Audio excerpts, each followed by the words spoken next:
Guys, इस video के next part के साथ मैं फिर से हाजिर हूं। वीडियो शुरू करने से पहले अपने कुछ प्यारे सब्सक्राइबर्स को एक बड़ा सा धन्यवाद देना चाहूंगा, जिन्होंने मुझे मेरे बर्थडे पर इतना प्यार और विश किया। सच में तुम्हारे कमेंट्स पढ़कर मैं बहुत खुश हुआ। और हाँ, वीडियो शुरू करने से पहले एक बात, अगर तुम लोग कोई नया मैनवा एक्सप्लेन्ड वीडियो देखना चाहते हो तो कमेंट में जरूर बताना। तो बिना टाइम वेस्ट किए चलिए वीडियो शुरू करते हैं। यह सब शुरू होता है डेमन किंग के किले के अंदर।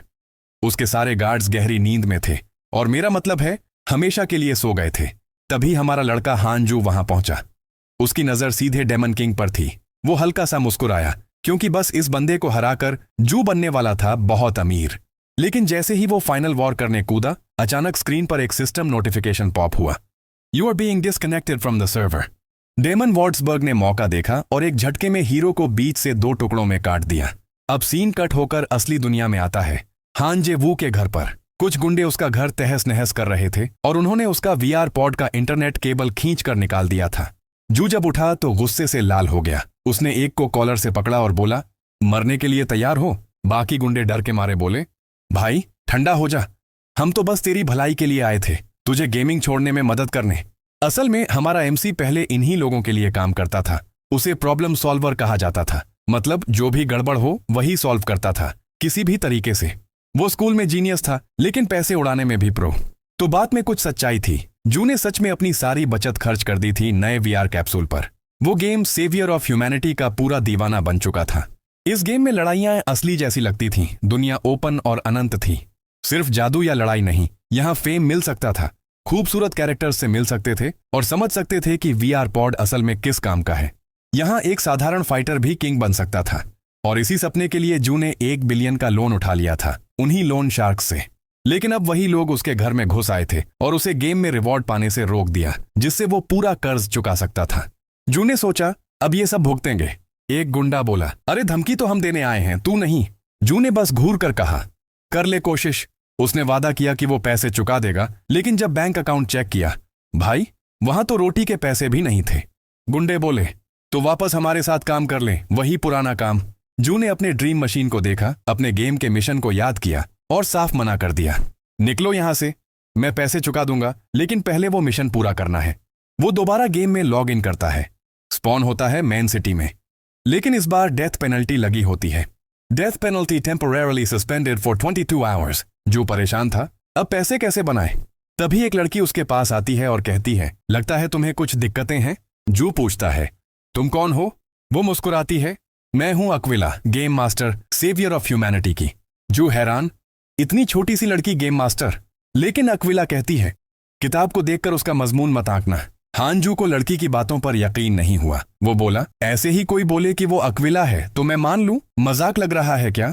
अक्विला ने बस उंगलियां चटकाई, स्नैप, और चारों तरफ के सारे लोग एकदम जम गए। जू की आंखें फैल गईं। Time stopping spell? कम से कम एसएसएस रैंक का तो होगा। लेकिन अक्विला ने हंसते हुए कहा, ये कोई स्पेल नहीं है, बस सर्वर थोड़ी देर के लिए क्रैश कर दिया है। फिर बोली, अब तो यकीन हो गया ना कि मैं सच में गेम मास्टर हूं। उसने बताया कि गेम की 7th एनिवर्सरी आने वाली है और वो एक नया इवेंट लाने की सोच रही है। वो पूछती है, सुनना चाहोगे? तभी सिस्टम में एक अनाउंसमेंट आता है, a new game world has been opened. Aquila कहती है, इस नए वर्ल्ड को पहली बार क्लियर करना है, बिल्कुल नए कैरेक्टर से। जू बोला, लेकिन मेरा पुराना कैरेक्टर तो अभी अधूरा है। अक्विला मुस्कुराती है और कहती है, रिवॉर्ड मिलेगा 25 बिलियन। फिर चुटकी लेते हुए जोड़ती है, अगर डर गया हो तो कोई बात नहीं। बस इतना सुनते ही हान जे वू का ईगो ट्रिगर हो गया। अक्विला आगे कहती है, मुझे पता है तुम गेम का ट्रू एंडिंग ढूंढ रहे हो, शायद तुम्हें उसका जवाब इसी वर्ल्ड में मिले। फिर वो एक चमकती हुई ऑब्जेक्ट निकालती है। इसमें उस एंडिंग तक पहुंचने का सुराग है। जो बस हैरान होकर देखता रह जाता है। अक्विला कहती है, अगर अभी ट्राई किया तो बोनस भी मिलेगा। अचानक सिस्टम में नोटिफिकेशन आता है, 3 billion one received from Aquila. Aquila बताती है, तुम मेरे वीआईपी हो, इसलिए मैं तुम्हें स्पॉन्सर कर रही हूं। जो हंसते हुए सोचता है, अगर गेम क्लियर न भी हुआ तो भी महीने का ब्याज तो निकल जाएगा। मतलब मना करने का तो सवाल ही नहीं था। अक्विला बोली, मुझे पता था तुम हाँ कहोगे, चलो अब तुम्हें नए मैप में भेजती हूं। उसने सीधे गेम के कोड्स एडिट करने शुरू कर दिए। ऐसा लग रहा था जैसे वो किसी देवी की तरह पूरे वर्ल्ड को कंट्रोल कर रही हो। फिर उनके आसपास का पूरा सीन बदलने लगता है। सारा वातावरण, आसमान, जमीन सब शिफ्ट होने लगता है। कुछ देर बाद वो दोनों एक दरवाजे के सामने खड़े थे। अक्विला बोली, इस दरवाजे के पार ही नया वर्ल्ड है, बस अंदर जाना है। जू ने सिर हिलाया, समझ गया, और बिना वक्त गंवाए दरवाजे की ओर बढ़ गया। लेकिन अंदर जाने से पहले उसने पलट कर कहा, वो रिवॉर्ड मत भूलना।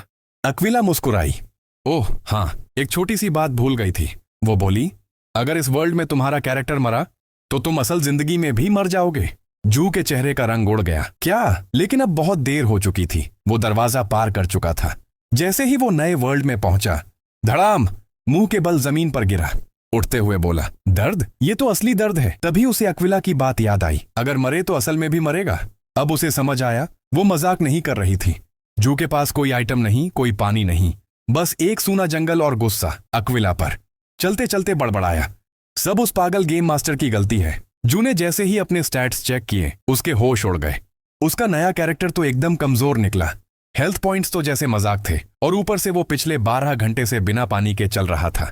डिहाइड्रेशन से हालत खस्ता। गेम क्लियर करने का जो सपना देखा था, अब किसी बुरे मजाक जैसा लगने लगा था। तभी अचानक कहीं पास से पानी की आवाज आई। बिना सोचे समझे जू उस दिशा में भाग पड़ा। किस्मत से उसे एक छोटी सी नदी मिल गई। वो बोला, भाई ये तो बिल्कुल बेयर ग्रिल्स वाला मोमेंट है। अब तो अक्विला पर गुस्सा करने की भी ताकत नहीं बची थी। बस एक ही ख्वाहिश थी, पानी पीना। लेकिन जैसे ही वो झुककर पानी लेने लगा, उसकी नजर सामने पड़ी। एक लड़की पानी में नहा रही थी। जू के मुंह से आवाज तक नहीं निकली, बस आंखें चौड़ी, मुंह खुला, पूरा हक्का बक्का। वो कुछ सेकंड तक बस उसे देखता रहा, और जैसे ही थोड़ा करीब जाने की कोशिश की, सिस्टम नोटिफिकेशन पॉप हुआ। To view this content please purchase DLC pack 1। जू फट पड़ा, क्या बकवास, मैं VIP हूं फिर भी DLC खरीदना पड़ेगा। उसे तो लगा था कि पूरा नया मैप फ्री होगा। अचानक उसके चारों तरफ और भी औरतें आ गईं। वो बोली, अगर आगे देखना है तो पेमेंट करनी पड़ेगी। जू ने पसीना पोंछते हुए पूछा, कितना? भाई पूरी तरह बहक गया था।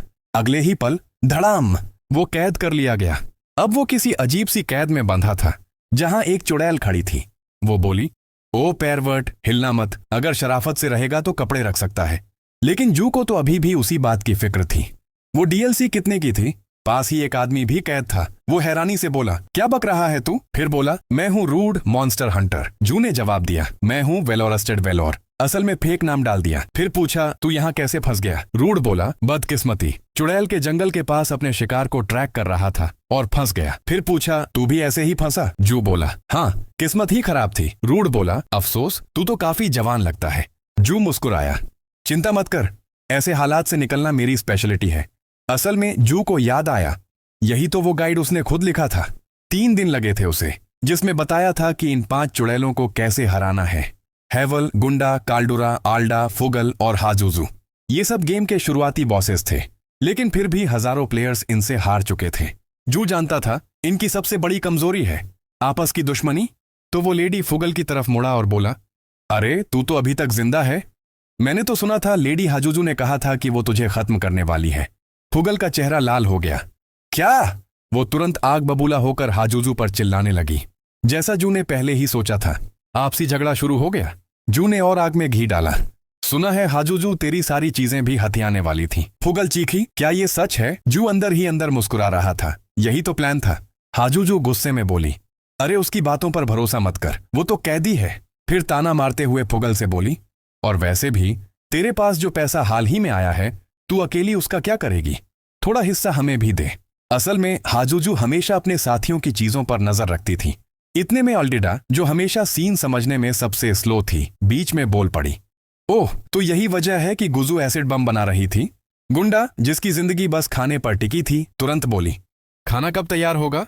और काल्डूरा, जिसे किसी भी बहाने झगड़ा चाहिए होता था, जोश में चिल्लाई, अगर लड़ाई होने वाली है तो मुझे भी गिन लो। बस फिर क्या, पल भर में वहां पूरा तमाशा शुरू हो गया। चुड़ैलें आपस में भिड़ पड़ी और हांजू अंदर ही अंदर बोला, परफेक्ट, प्लान काम कर गया। वो जानता था इन चुड़ैलों की सबसे बड़ी कमजोरी है इनका आपसी झगड़ा। कई प्लेयर्स इसलिए हारते हैं क्योंकि उन्हें ये सीक्रेट पता नहीं होता, लेकिन जू के पास ये जानकारी थी और वही उसकी सबसे बड़ी एडवांटेज थी। लड़ाई अपने चरम पर थी तो उसने रूड से कहा, अब सही मौका है भागने का।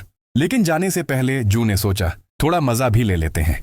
वो आगे बढ़ा और सच लिटरल में चुड़ैलों को खींचकर सीधे कड़ाही कॉल्ड्रन में गिरा दिया। चारों ओर अफरा तफरी मच गई। जू ने रूड को रास्ता दिखाया, वो रहा एग्जिट, चल निकलते हैं। हालांकि अंदर से उसका मन था कि उन्हें हराकर ही जाए। क्योंकि चाहे ये चुड़ैलें बेवकूफ हों, एक्सपी तो खूब देती हैं। लेकिन तभी फुगल का सांप पीछे से आया और जू की टांग लपेट ली। फुगल चिल्लाई, अगर मैं मरूंगी तो तुम्हें भी साथ ले जाऊंगी।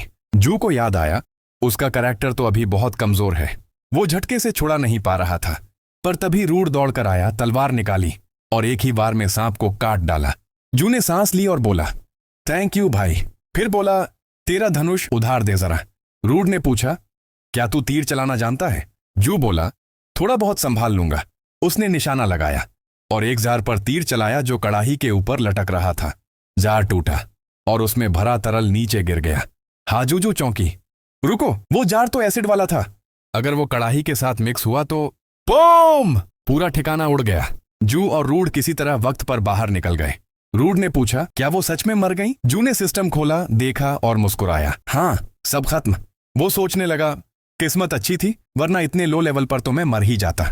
रूड बोला, मैं तो उम्मीद ही छोड़ चुका था, तूने जान बचाई। उसने आभार में कहा, ले तेरे लिए एक गिफ्ट है। जू को मिले रेड ड्रैगन फ्रूट कफ्स। वो चकित रह गया, ये तो मैंने कभी गेम में नहीं देखे। रूड बोला, ये मुझे चुड़ैलों के पास पड़े मिले थे, कीमती लगे तो उठा लाया। जू ने बिना कुछ सोचे सारे खा लिए। तुरंत सिस्टम नोटिफिकेशन आया, you are now a dragon bone, immense power acquired. उसने देखा उसके स्टैट्स आसमान छू रहे हैं। कोई भी नॉर्मल प्लेयर तो सपना भी नहीं देख सकता कि गेम की शुरुआत में ही इतनी तगड़ी पावर मिल जाए। जू मुस्कुराया, लगता है किस्मत अब पलटने वाली है। रूड भी जू की स्किल्स देखकर इंप्रेस था। वो बोला, तेरे अंदर टैलेंट है लड़के, मेरे साथ हंटर बनना चाहेगा? तभी सिस्टम ने नोटिफिकेशन दिया, You've unlocked the friendly relationship route with Monster Hunter Rudd। जू को ऑफर अच्छा लगा, लेकिन उसने सिर हिलाया, नहीं, मेरे अपने प्लान हैं। रूड मुस्कुराया, तू तो बड़ा बिजी बंदा लगता है। लेकिन फिर जू को अचानक एहसास हुआ, रुको, मेरे कैरेक्टर की कोई क्लास ही नहीं है। मतलब जो एक्सपी उसने इतना मेहनत से कमाया था वो यूं ही बर्बाद हो जाएगा अगर इस्तेमाल न किया तो उसने फैसला किया, चलो हंटर बनकर ट्राई करते हैं। उसने पूछा, 3 महीने काफी होंगे?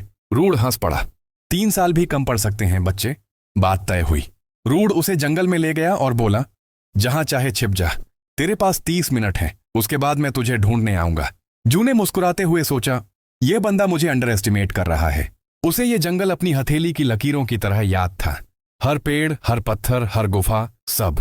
उसे ये भी पता था कि यहाँ के पेड़ों की घनघोर छाया किसी का भी सेंस ऑफ डायरेक्शन बिगाड़ देती है। ऊपर से जहरीले मशरूम्स की गैस और जंगली जानवरों का झुंड, चुड़ैलों से भी ज्यादा खतरनाक। और अब जब उसके पास ड्रैगन फ्रूट्स की पावर थी, उसकी फिजिकल स्ट्रेंथ लगभग मैक्स थी। वो पूरी तरह कॉन्फिडेंट था, इस बार तो वो मुझे ढूंढ नहीं पाएगा। लेकिन कुछ ही देर में मिल गया। रूड उसके पीछे खड़ा था। जू की आंखें फटी की फटी रह गईं। रूड मुस्कुराया, थोड़ी और मेहनत करनी पड़ेगी। फिर बोला, तेरे जोश और कोशिश के लिए 10 बोनस पॉइंट्स। जू हैरान, तूने मुझे इतना जल्दी ढूंढ कैसे लिया? रूड बोला, काफी टाइम बाद इतना दिलचस्प स्टूडेंट मिला है, अब बस मेहनत करते रहो। सिस्टम फिर पिंग हुआ, hunters hedging quest completed, new quest hunters taunts begin. दिन बीतते गए और जू को कई नई हंटर स्किल्स सीखने को मिली। धीरे धीरे उसे लगा कि रूड के साथ जुड़ना सच में एक अच्छा फैसला था। 3 महीने बाद जू काफी कुछ सीख चुका था। कैंप में रड ने पूछा, तो क्या तूने वो सब सीख लिया जो मैंने सिखाया था? हाँ जी, वो मुस्कुराकर बोला, अगर यकीन नहीं है तो जंगल में कहीं भी छिप जा, फिर देख लेना। रड हंसते हुए बोला, तेरी स्पिरिट हमेशा मुझे हैरान कर देती है। चल ठीक है, जैसा तू कहे वैसा करेंगे। फिर मजाक में जोड़ दिया, लेकिन अगर मैं तुझे 1 घंटे में नहीं ढूंढ पाया तो रात का खाना तू बनाएगा। हांजी ने तुरंत हामी भरी और चैलेंज के लिए जोश में आ गया।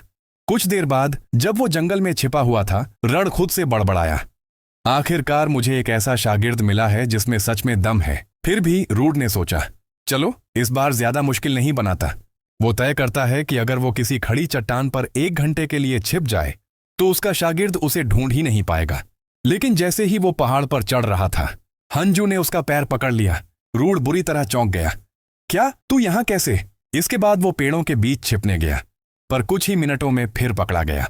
फिर उसने कई और जगहें ट्राई की, हर बार जू ने उसे ढूंढ निकाला।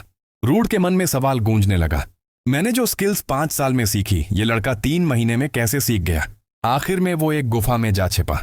वो बोला, ये मेरी आखिरी कोशिश है, यहां तो कोई नहीं आएगा, क्योंकि वो गुफा थी हेलहाउंड का ठिकाना। लेकिन वहां भी जू ने उसे ढूंढ लिया। वो मुस्कुराया और बोला, guardian of humanity tip number 1, सोता हुआ हेलहाउंड भूकंप से भी नहीं जागता। फिर उसने पूछा, तो मास्टर अब तो पास हो गया ना? रूड अब भी हैरान था, बस धीरे से बोला, हाँ, पास हो गया। गुफा से बाहर निकलते हुए रूड ने कहा। मैंने नहीं सोचा था कोई इतनी जल्दी इतना आगे बढ़ जाएगा। जू ने झट से जवाब दिया। बस अच्छे टीचर का असर है। असल में जू जानता था कि ये सब सिस्टम की मदद से हुआ है, लेकिन उसने वो बात अपने मास्टर को नहीं बताई। वो चाहता था कि रूड को लगे क्रेडिट उसी का है। रूड ने मुस्कुराते हुए कहा, तू सिर्फ टैलेंटेड नहीं है, तेरी मेमोरी भी गजब की है। ऐसा शागिर्द मैंने आज तक नहीं देखा। उसने आगे जोड़ा, मुझे यकीन है तू बहुत आगे जाएगा। अब जब ट्रेनिंग पूरी हो चुकी थी, रूड ने पूछा, तो अब क्या करने वाला है, वो मिशन वाला काम? जू बोला, पहले थोड़ा पैसा कमाऊंगा, फिर अपनी जर्नी आगे बढ़ाऊंगा। रूड ने कहा, मेरे एक दोस्त हैं, मर्सिनरी हैं, अगर चाहे तो उनके साथ काम कर सकता है। जू ने सोचा, बुरा नहीं है, पैसे भी मिलेंगे, फ्री में ज्वाइन भी कर सकता हूं, और शायद गेम के गार्डियंस से भी मुलाकात हो जाए। उसने हामी भर दी। रूड ने उसे एक मर्सनरी का बैज दिया और कहा, ये दिखा देना, वो तुझे तुरंत एक्सेप्ट कर लेंगे।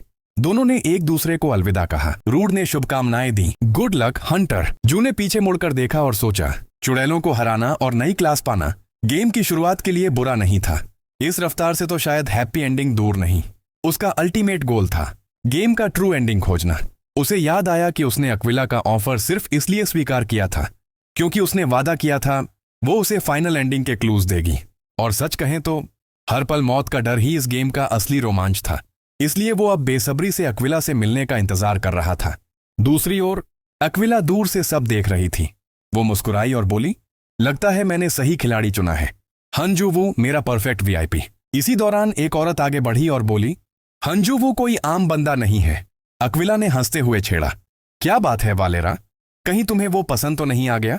वालेरा ने तुरंत जवाब दिया, मैं एक देवी हूं, इंसानों को इस तरह देखने की मेरी जरूरत नहीं है। अक्विला मुस्कुराई, क्यों नहीं, मुझे तो वो काफी क्यूट लगता है।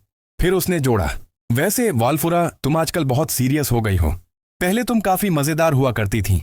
वालेरा ने ठंडी सांस भरी, वो जमाना बहुत पहले चला गया। विषय बदलते हुए उसने पूछा, सुना है तुमने हंजू का कर्ज चुका दिया? अक्विला ने सिर हिलाया, हाँ बिल्कुल। वालेरा ने भौहें चढ़ाई, तो फिर उसे बताया क्यों नहीं? वो अब तक सोचता है कि वो अब भी कर्ज चुका रहा है। अक्विला हंसते हुए बोली, क्योंकि उसे ऐसे मेहनत करते देखना मजेदार है। वो जब गेम में जान लगाकर खेलता है तो दिल खुश हो जाता है। वालेरा ने सिर हिलाया, तुम बहुत खराब हो अक्विला। फिर बोली, बताओ हंजू तुम्हारे किसी बड़े प्लान का हिस्सा है या बस तुम्हारा खिलौना? अक्विला ने मुस्कुराते हुए जवाब दिया, नहीं, हंजू वो एक बहुत प्रॉमिसिंग टैलेंट है और मैं उस पर नजर रखना चाहती हूँ, बहुत करीब से। और दूसरी तरफ हमारा हीरो हंजू वो जंगल में चलता जा रहा था। उसके पैर दुख रहे थे, सांस फूल चुकी थी। वो बड़बड़ाया, ये जंगल तो जान ही ले लेगा, बस 12 घंटे की नींद मिल जाए। लेकिन वो रुक नहीं सकता था क्योंकि सामने ही मर्सिनरी गिल्ड थी। आखिरकार वो फ्रैंकफर्ट पहुंचा और वहां दाखिल हुआ फ्रांसवा टैवर्न में। अंदर जाते ही वेट्रेस ने मुस्कुराते हुए कहा, स्वागत है यात्री। जू बोला, मैं किसी को ढूंढ रहा हूं। वेट्रेस बोली, जरूर बैठिए, मैं टेबल तैयार कर देती हूं। बैठते ही जू ने सोचा, कमाल की जगह है, खाना बढ़िया, माहौल खुशगवार और सबसे बढ़िया लोग बातों में खुले हुए। मतलब इंफॉर्मेशन लेने के लिए परफेक्ट स्पॉट। और हाँ, वेट्रेस भी काफी प्यारी है। थोड़ी देर बाद उसने पूछा, क्या यहाँ कोई रीबस चार्ल्स नाम का बंदा आता है? बस इतना कहते ही पूरा टैवर्न सन्न पड़ गया। एक वेट्रेस फुसफुसाई, उस नाम का जिक्र यहां मत करना। दूसरी बोली, वो आदमी बेहद खतरनाक है, मेरे बॉयफ्रेंड ने उससे पंगा लिया था और लौटा तो मम्मी बनकर। बाकी लोग बोले, जो भी उसके रास्ते में आया उसका अंजाम वही हुआ। जू ने माथा पकड़ लिया, रूड ने मुझे आखिर फंसाया किसमें है? वेट्रेस ने डरते हुए कहा, अभी भागो यहां से, वो किसी भी पल आ सकता है। पर उसे क्या पता था, उसी पल रीबस चार्ल्स वहीं आ चुका था। उसकी नजर जू के बैज पर पड़ी। वो बोला, तो तुम ही हो जिसके बारे में मैंने सुना था। मुस्कुराकर बोला, टाइमिंग परफेक्ट है, मैं भी तो अभी एक नए साथी की तलाश में था। जू का दिल धड़क उठा, भाड़ में गया ये सेटअप। रूड, तूने मुझे क्या मुसीबत में डाल दिया? थोड़ी बातचीत के बाद उसे समझ आ गया, वो फंस चुका है क्योंकि अब उसे ले जाया जा रहा था इलेक्टर प्रिंस और पामूट की सेना के बीच चल रहे युद्ध में। लेकिन हंजू कोई बेवकूफ नहीं था। वो झट से समझ गया कि ये लोग उसे किसी विदेशी सेना में गुलाम बनाकर बेचने वाले हैं। पर भागने के बजाय उसने सोचा, रुको जरा, ये तो मौका है। क्योंकि जिस इलेक्टर प्रिंस के पास उसे ले जाया जा रहा था वो कोई आम आदमी नहीं, गेम गार्डियन था। अगर वो उसके करीब पहुंच गया तो बाकी गार्डियंस के बारे में भी जानकारी मिल सकती थी, यानी खतरा भी और मौका भी। कुछ ही देर बाद ट्रम्पेट्स की आवाज गूंजी। रीबस चार्ल्स बोला, परफेक्ट टाइमिंग, प्रिंस आ चुका है। घोड़ों की टापें, चमकते कवच और सैनिकों की पंक्तियां सन्नाटा चीरती आगे बढ़ीं। रीबस बोला, देखो तुम इन लोगों में बिल्कुल फिट बैठोगे। पर हंजू ने भौहें चढ़ाईं। ये तो कुछ ज्यादा ही विलेन टाइप लग रहा है। और फिर उसकी नजर पड़ी प्रिंस के साथ चल रही लेडी वॉलपर्गस पर। वो वही थी, उसकी पुरानी साथी, जिसे वो हर बार बचा नहीं पाया था। हर प्लेथ्रू में वही नतीजा, उसकी मौत। प्रिंस ने उसकी तरफ देखा और पूछा, कुछ हुआ क्या? वॉलपर्गस ने हल्की मुस्कान के साथ कहा, नहीं, सब ठीक है। फिर दोनों युद्ध मैदान की तरफ बढ़ गए। रिब्बेस शुल्टस ने देखा कि वो कुछ परेशान लग रहा है तो पूछा, सब ठीक है? हांजी वो ने कहा, हाँ कुछ नहीं। पर मन ही मन उसने ठान लिया, इस बार चाहे अपनी जान क्यों ना चली जाए, मैं वॉलपर्गस को जरूर बचाऊंगा। कुछ देर बाद वो ट्रेनिंग ग्राउंड पहुंचे। वहां जो कुछ हो रहा था उसे देखकर वो समझ गया कि माहौल काफी टफ है।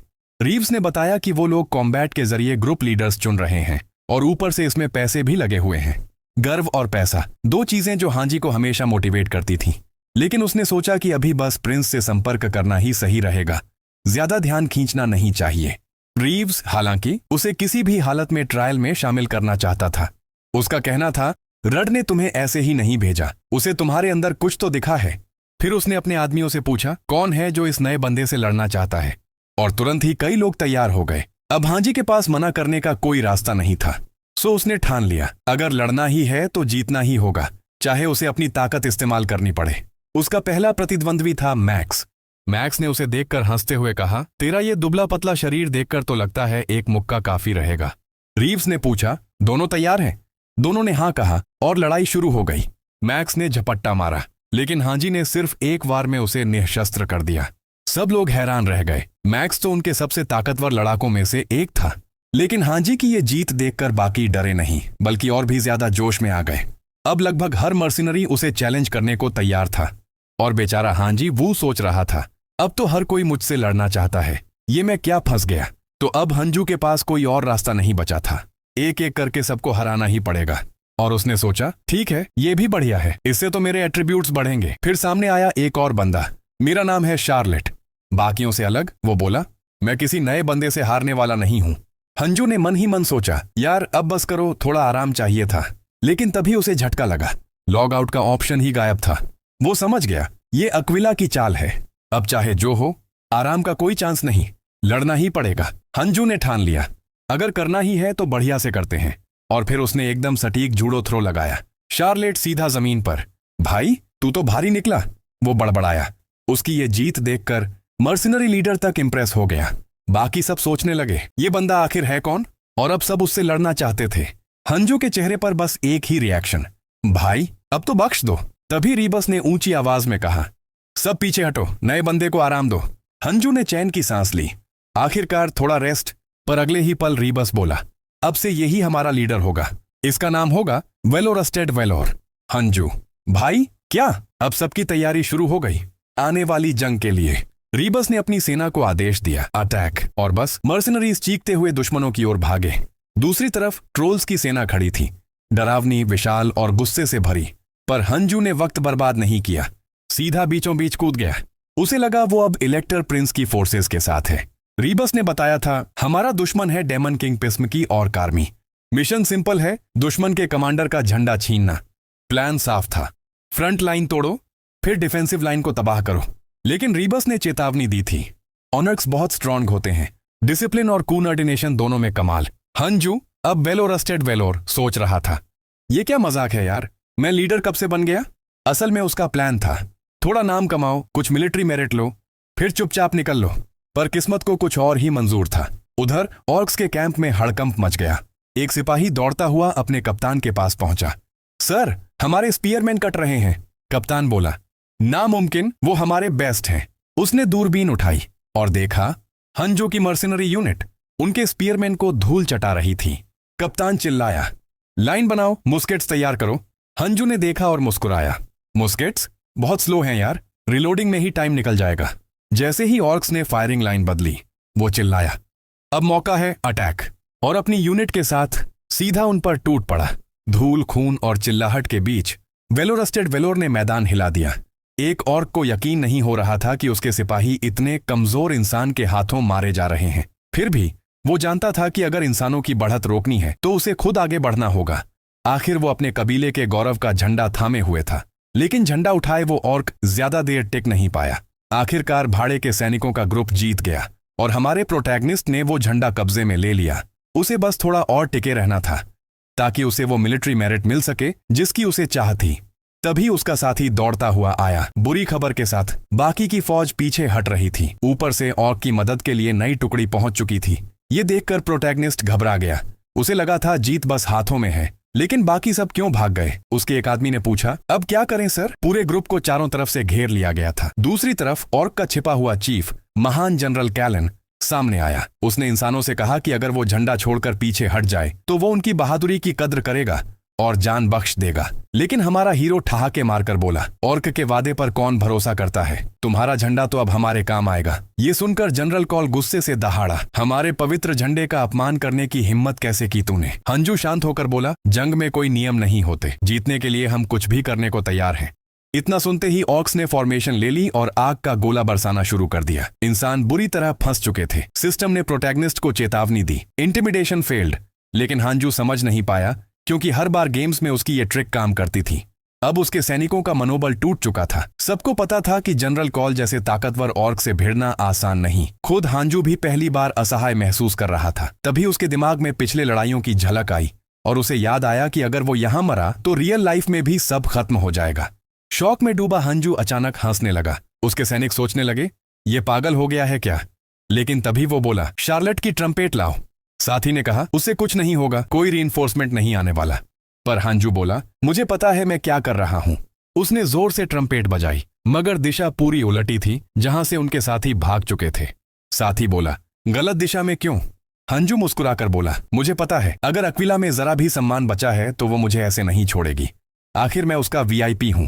उधर ऑर्क जनरल ने अपने स्पीयरमैन को आगे बढ़ने का आदेश दिया। एक दुश्मन योद्धा बिजली की तरह हांजू की तरफ झपटा, भाला सीधा उसकी छाती की ओर। लेकिन ठीक उसी पल वो योद्धा किसी अदृश्य वार से जमीन पर गिर पड़ा और फिर कोई और शख्स मैदान में उतर आया। तभी आसमान से एक चमक उतरती है। वालपेर्गस आ चुकी थी, एक यूनिकॉर्न पर सवार, मानो खुद रोशनी का देवदूत उतरा हो। उसने तुरही की आवाज सुनी थी और अब वो इंसानों का हौसला बढ़ाने आई थी। वो जोर से चिल्लाई, तलवारें नीचे मत करो, ये लड़ाई अभी खत्म नहीं हुई है। दूसरी तरफ ऑर्क लीडर ने अपने सिपाहियों को रोक दिया। उसने आदेश दिया, कोई बीच में मत आए, ये अब नोबल्स की द्वंद्व युद्ध है, सम्मान की लड़ाई। वालपेर्गस मुस्कुराई और बोली, ईमानदार हो पर लायक नहीं। फिर बिना वक्त गंवाए उसने अपने विरोधी पर हमला कर दिया। दोनों के बीच एक जबरदस्त टकराव शुरू हुआ। तलवारों की गूंज से पूरा मैदान हिल गया। प्रोटैगनिस्ट हांजू उस लड़ाई को देखते हुए पूरी तरह मंत्रमुग्ध था। कहानी के इस शुरुआती दौर में भी वालपेर्गस की ताकत अविश्वसनीय थी। लड़ाई में ऑर्क धीरे धीरे दबने लगा। वालपेर्गस हर वार के साथ और भी तेज और भी घातक होती जा रही थी। ओनर्क हाँफते हुए बोला, काउंटेस के पास तो न सिर्फ तलवारबाजी बल्कि बेहतरीन हैंड टू हैंड स्किल्स भी हैं। क्या तुम वलेर्गा की बहन हो? वालपेर्गस ठंडे स्वर में बोली, मैं बस ईश्वर की सेवा करती हूँ और समय बर्बाद करना पसंद नहीं। फिर उसने आखिरी बार हमला किया, बिजली सी तेजी से। जनरल कॉल के पास बचने का कोई मौका नहीं था। वो मुस्कुराते हुए बोला, शानदार लड़ाई थी। और उसी पल जमीन पर ढेर हो गया। उसके सैनिक अपने गिरे हुए कप्तान को उठाकर पीछे हट गए। हांजू के साथी हैरान थे, इतना ताकतवर जनरल और वो भी एक ही वार में खत्म। हांजू समझ गया, यही है असली ताकत लेडी वालपेर्गस की। वालपेर्गस उसके पास आई और बोली, क्या तुम इन भाड़े के सैनिकों के लीडर हो? मैंने तुम्हारा साहस दूर से महसूस किया। फिर उसने औपचारिक रूप से अपना परिचय दिया। प्रोटैगनिस्ट मुस्कुराकर बोला, मैं हूं वेलरस्टेड वेलर। वो बोला, अगर आप समय पर नहीं आती तो हम सब मारे जाते। लेकिन मन ही मन उसने सोचा, अब मैं स्टील इलेक्टोर नहीं हूं, मुझे अब बहुत संभल कर चलना होगा। उसी वक्त उसके साथी आए, दुश्मन का झंडा लेकर। उन्होंने वो झंडा वेलरस्टेड वेलर को सौंप दिया। आखिर वो लीडर था। पूरा ग्रुप उसके लिए चिल्लाने लगा और वेलरस्टेड ने झंडा उठाकर गर्व से कहा, अब ये झंडा हमारा है। कई दिन बाद फ्रांसवाज टैवर्न में माहौल थोड़ा हल्का था। वहीं एक नन्ही लड़की अंदर आई, किसी को ढूंढते हुए। शार्लेट कहाँ है? प्रोटैगनिस्ट उसे देखकर थोड़ा ठिठक गया। उसकी चोटों पर नजर डालकर लड़की बोली, फिर से किसी जंग में गए थे क्या? वो हैरान होकर पूछ बैठा, क्या ये शार्लेट की बेटी है? लेकिन एक साथी बोला, नहीं, ये उसकी 15 साल की छोटी बहन है, बैप्टिस्ट। लड़की ने भौहें चढ़ाई, मेरे भाई को चोट लगी तुम्हारी वजह से, अब तुम ही उसके डॉक्टर का खर्च दोगे। प्रोटैगनिस्ट बस मुस्कुरा दिया। लगता है अगली लड़ाई इस नन्ही जनरल से ही होने वाली है। टवर्न में माहौल गर्म था, लेकिन इस बार शराब से नहीं, बातों से। शार्लेट ने सबके सामने कहा, हम सब आज जिंदा हैं तो सिर्फ अपने लीडर की वजह से। बाकी सैनिक भी हाँ में हाँ मिलाने लगे। हाँ, अगर वो ना होता तो हम सब ऑर्क्स के पेट में होते। ये सुनकर प्रोटैगनिस्ट हंजू के चेहरे पर लाली छा गई। वो झेंपते हुए बोला, बस खाओ चुपचाप, ड्रामा मत करो। तभी टवर्न का दरवाजा खुला। अंदर आई लेडी वल्परगस अपनी शाही चाल और ठंडी निगाहों के साथ। पूरे हॉल में सन्नाटा छा गया। हंजू पूरी तरह चौंक गया। वो यहाँ, काउंटेस खुद। थोड़ी देर बाद वाल्पेरगस ने उसे साथ चलने को कहा। गंतव्य हारहाइम का एडवांस्ड बेस। रास्ते में उसने बताया, स्टील इलेक्टर ने खुद तुम्हें बुलाया है। वो तुम्हें मिलिट्री ऑनर देने वाले हैं। किसी भाड़े के सैनिक के लिए यह सबसे ऊंचा सम्मान होता है। हंजू को लगा वाल्पेरगस कुछ बदली हुई है। वो खुद इस सम्मान से ज्यादा खुश लग रही थी। काउंटेस ने कहा, यह सैनिक तुम्हारी वजह से जिंदा है। अगर तुमने वो कदम ना उठाया होता तो कोई नहीं बचता। तुमने सिर्फ अपने लोगों को नहीं, साम्राज्य के नागरिकों को भी बचाया है। ये सुनकर हंजू को एक पुरानी याद झकझोर गई। वो पल जब वाल्परगस ने एक अजीब हालात में उसकी जान बचाई थी। वो सोचने लगा, वो अब भी वही है, बस हम दोनों के बीच की जगह बदल गई है। अब वो एक मर्सनरी था और वो एक नोबल काउंटेस। थोड़ी देर बाद वाल्परगस ने उसे स्टील इलेक्टोर के सामने पेश किया। राजसी हाल में एक भारी आवाज गूंजी, तो ये है वो प्रसिद्ध वैलर। सामने थे फिलिप, खुद स्टील इलेक्टर। हंजू ने झुककर अभिवादन किया। वो सोच रहा था, सच्चे गार्डियन की मौजूदगी, ये तो किसी दैत्य जैसी ऑरा है। फिलिप मुस्कुराया, तुम अब डेथ ऑफ द फील्ड के नाम से जाने जाते हो। तुम्हारा साहस शेर जैसा है। ऐसे इंसान को सम्मान मिलना ही चाहिए। फिर उसने घोषणा की, तुम्हारे साथियों को मिलेंगे 100 फ्लोरेंस और तुम्हें 300 फ्लोरेंस। हंजू बोला, मैं इस दया का बदला जरूर चुकाऊंगा, लेकिन मेरे पास एक विनती है। उसने कहा कि वो अपने साथियों के साथ वाइटनबायर जाकर आराम करना चाहता है। फिलिप ने हामी भरी। वहां एक खाली शेड है, वो तुम्हारा होगा। और कुछ चाहिए तुम्हें? आमतौर पर हंजू नहीं कह देता, पर इस बार उसकी नजर वाल्पेरगस पर पड़ी और उसके दिमाग में एक ख्याल कौंधा। वो बोला, दरअसल मेरे पास एक पर्सनल क्वेश्चन है। फिलिप ने कहा, पूछो। हंजू सीधा बोला, आपके हिसाब से ये युद्ध असल में किस लिए है? कमरे में सन्नाटा छा गया। हर कोई हैरान। एक साधारण भाड़े का सैनिक ऐसा सवाल पूछ रहा था। फिलिप कुछ पल चुप रहा, फिर हल्की मुस्कान के साथ बोला, पहले तुम बताओ, तुम क्या सोचते हो? हंजू ने गहरी सांस ली। मैं बस एक सिपाही हूं, मेरी नजर सीमित है, पर एक बात साफ दिखती है।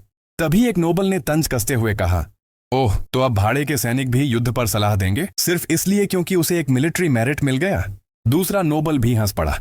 लगता है इसे कुछ अफवाहें सुनकर डर लग गया है, बेकार की चिंता कर रहा है। लेकिन इससे पहले कि हंजू कुछ कहे, वाल्पेरगस ने कदम आगे बढ़ाया। किसी किताब का फैसला उसके कवर से नहीं किया जाता। मुझे लगता है महाराज को इस नौजवान की बात सुननी चाहिए। फिलिप के अंकल ने फौरन टोका, वाल्पेरगस, ये तुम्हारी हिम्मत कि अपने राजा से ऐसे बात करो? लेकिन फिलिप ने ही उसे रोक दिया। वो इलेक्टर ऑफ बायर्न की भतीजी है। बेहतर होगा कि तुम काउंटेस से सम्मानपूर्वक बात करो। जैसा हंजू ने सोचा था, यहां तक कि स्टील इलेक्टर भी वाल्पेरगस को नजरअंदाज नहीं कर सकता। फिलिप ने गहरी सांस ली और बोला, ठीक है, मैं सुनता हूं। बताओ, तुम्हारा युद्ध पर क्या दृष्टिकोण है? हंजू बोला, एक एम्बुश आने वाला है। कमरा सन्न रह गया। फिलिप ने भौहें चढ़ाईं। तुम ये कैसे कह सकते हो? हंजू शांत स्वर में बोला, डीमन किंग पिसमुट की रणनीति हमेशा एक जैसी रही है, घात लगाना और विश्वासघात। 10 साल के टो किंगडम वॉर में भी ऐसा हुआ था और 6 साल के मार्गरा अनट बैटल में भी। दोनों बार आपकी रणनीति निर्णायक साबित हुई थी, लेकिन सावधानी बरतना कभी नुकसानदायक नहीं होता। फिलिप कुछ पल के लिए सोच में पड़ गया, फिर बोला, तो तुम कहना चाहते हो कि हमारे बीच कोई गद्दार है? हंजू ने जवाब दिया, मैं बस संभावना पर विचार कर रहा हूं महाराज। थोड़ी सतर्कता में कोई बुराई नहीं। फिलिप ने हंसकर कहा, साहसिक हो तुम, बहुत ज्यादा। फिर गुस्से से आगे झुककर बोला, याद रखो, तुम्हारा सिर अब भी तुम्हारे कंधों पर है, सिर्फ इसलिए क्योंकि मैंने उसे वहीं रहने दिया है। अपनी औकात याद रखो। वाल्पेरगस ने तुरंत बीच में बोलने की कोशिश की, महाराज वो तो बस। लेकिन हंजू खुद पीछे हट गया। वो झुका और बोला, मेरी गलती थी, क्षमा करें, मैं अनुमति चाहता हूं यहां से जाने की। वो मुड़ा और कमरे से बाहर चला गया। उसके मन में बस एक ही विचार घूम रहा था, स्टील इलेक्टर पहले इतना अहंकारी नहीं था, आखिर क्या बदल गया? उसे अब यकीन था कुछ बड़ा गलत हो रहा है। पहले रेड ड्रैगन फ्रूट समय से पहले आ गए, अब वाल्पेरगस भी कहानी की लाइन से पहले आ गई थी। सब कुछ गड़बड़ था। यह दुनिया अब उस जैसी नहीं रही जैसी उसे याद थी। तभी पीछे से एक जानी पहचानी आवाज आई, तुम बहुत तेज चलते हो हंजू। वो मुड़ा। वाल्पेरगस दौड़ते हुए उसके पास आई थी, सांसें तेज पर मुस्कान वही शाही सी।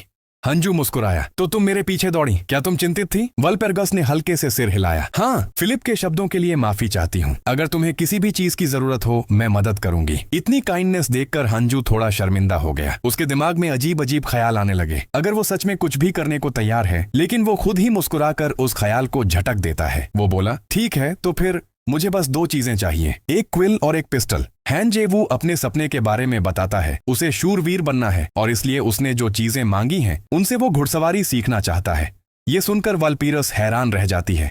वो कहती है कि उसने इससे बेहतर कोई नहीं देखा। फिर वह झट से माहौल समझती है और कहती है कि यहाँ ऐसी बातें करने की जगह नहीं है, चलो कहीं प्राइवेट चलते हैं। उसकी ये खुशमिजाजी देखकर हान के चेहरे पर भी चमक आ जाती है। कुछ देर बाद हारहाइम पीक के युद्ध क्षेत्र में स्टील के इलेक्टोर की सेना सामने खड़ी है डीमन किंग पेजमूट की फौज के।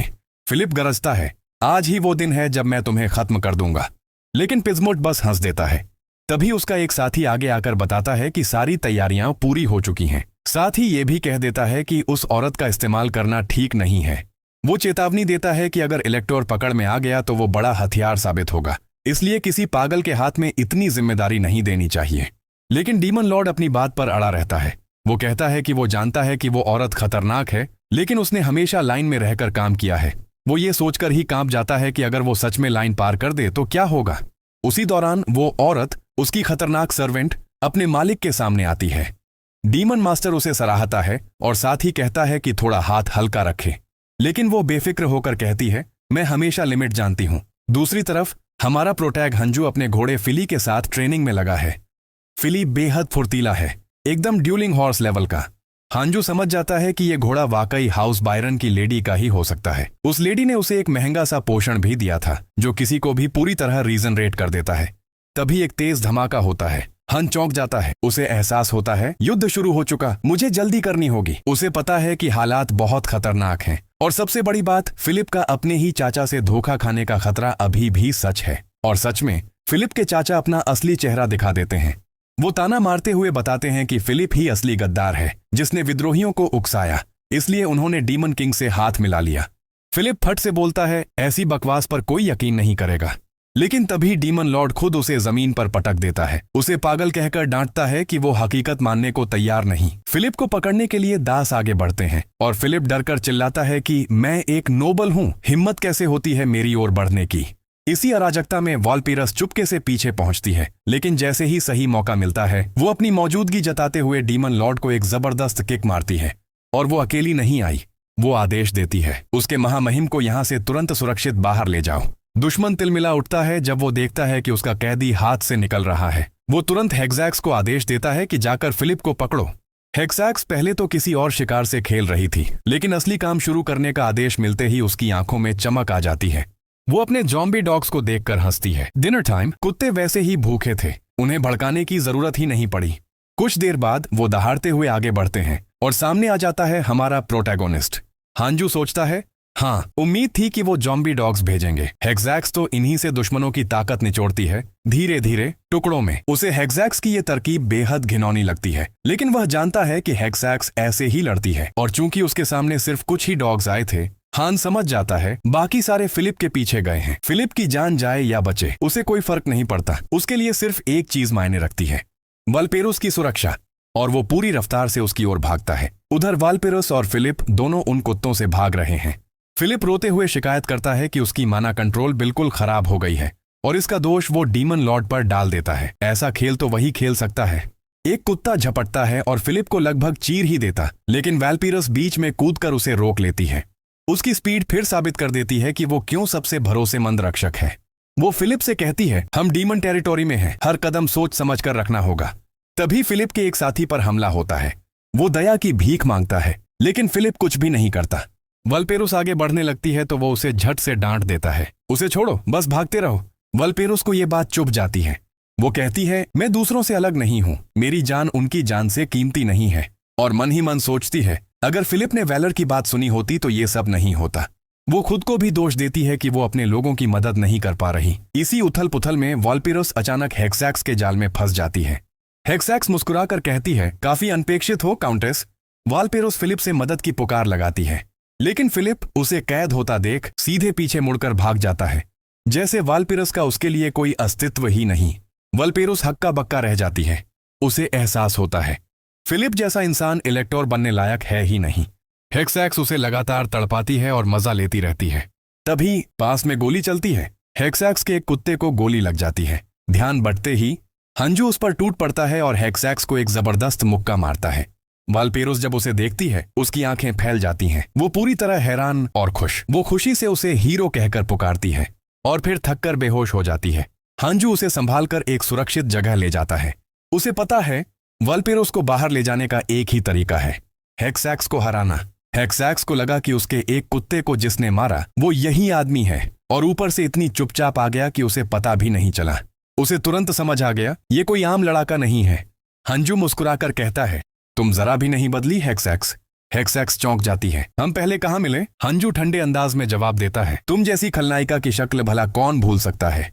हेक्सैक्स उसकी बंदूक देखकर कहती है, वाह बढ़िया हथियार है, रेंज भी अच्छी, लेकिन निशाना सही रखना, नहीं तो मेरी चाबुक पहुंचेगी तुम्हारी गर्दन तक।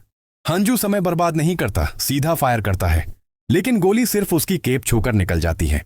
हेक्सैक्स झट से अपनी चाबुक फेंकती है और लपेट लेती है उसी की गर्दन पर। वो उसे अपनी तरफ खींचती है और एक जबरदस्त हेडबट मारकर उसे हवा में उड़ा देती है। हेक्सैक्स हंसती है। खेल अभी खत्म नहीं हुआ, लेकिन जैसे ही वो दूसरी वार करती है हंजू बच निकलता है। फिर वो दूरी बनाकर फायर करने की कोशिश करता है, लेकिन हेक्सैक्स उसकी चाल समझ लेती है। वो चाबुक से निशाना बिगाड़ने की कोशिश करती है, पर हर बार हवा में जाता है। वो अविश्वास में बड़बड़ाती है, ये कैसे बच रहा है? मेरी व्हिप से तो कोई नहीं बचता। हंजू फिर निशाना साधता है। हेक्सैक्स तमतमा कर कहती है, मैं कोई मौका नहीं दूंगी। लेकिन तभी हंजू शूट नहीं करता, बल्कि उसी पर टूट पड़ता है। वो पास जाकर उसे सीधे डैगर से वार कर देता है। हेक्सैक्स चीख उठती है।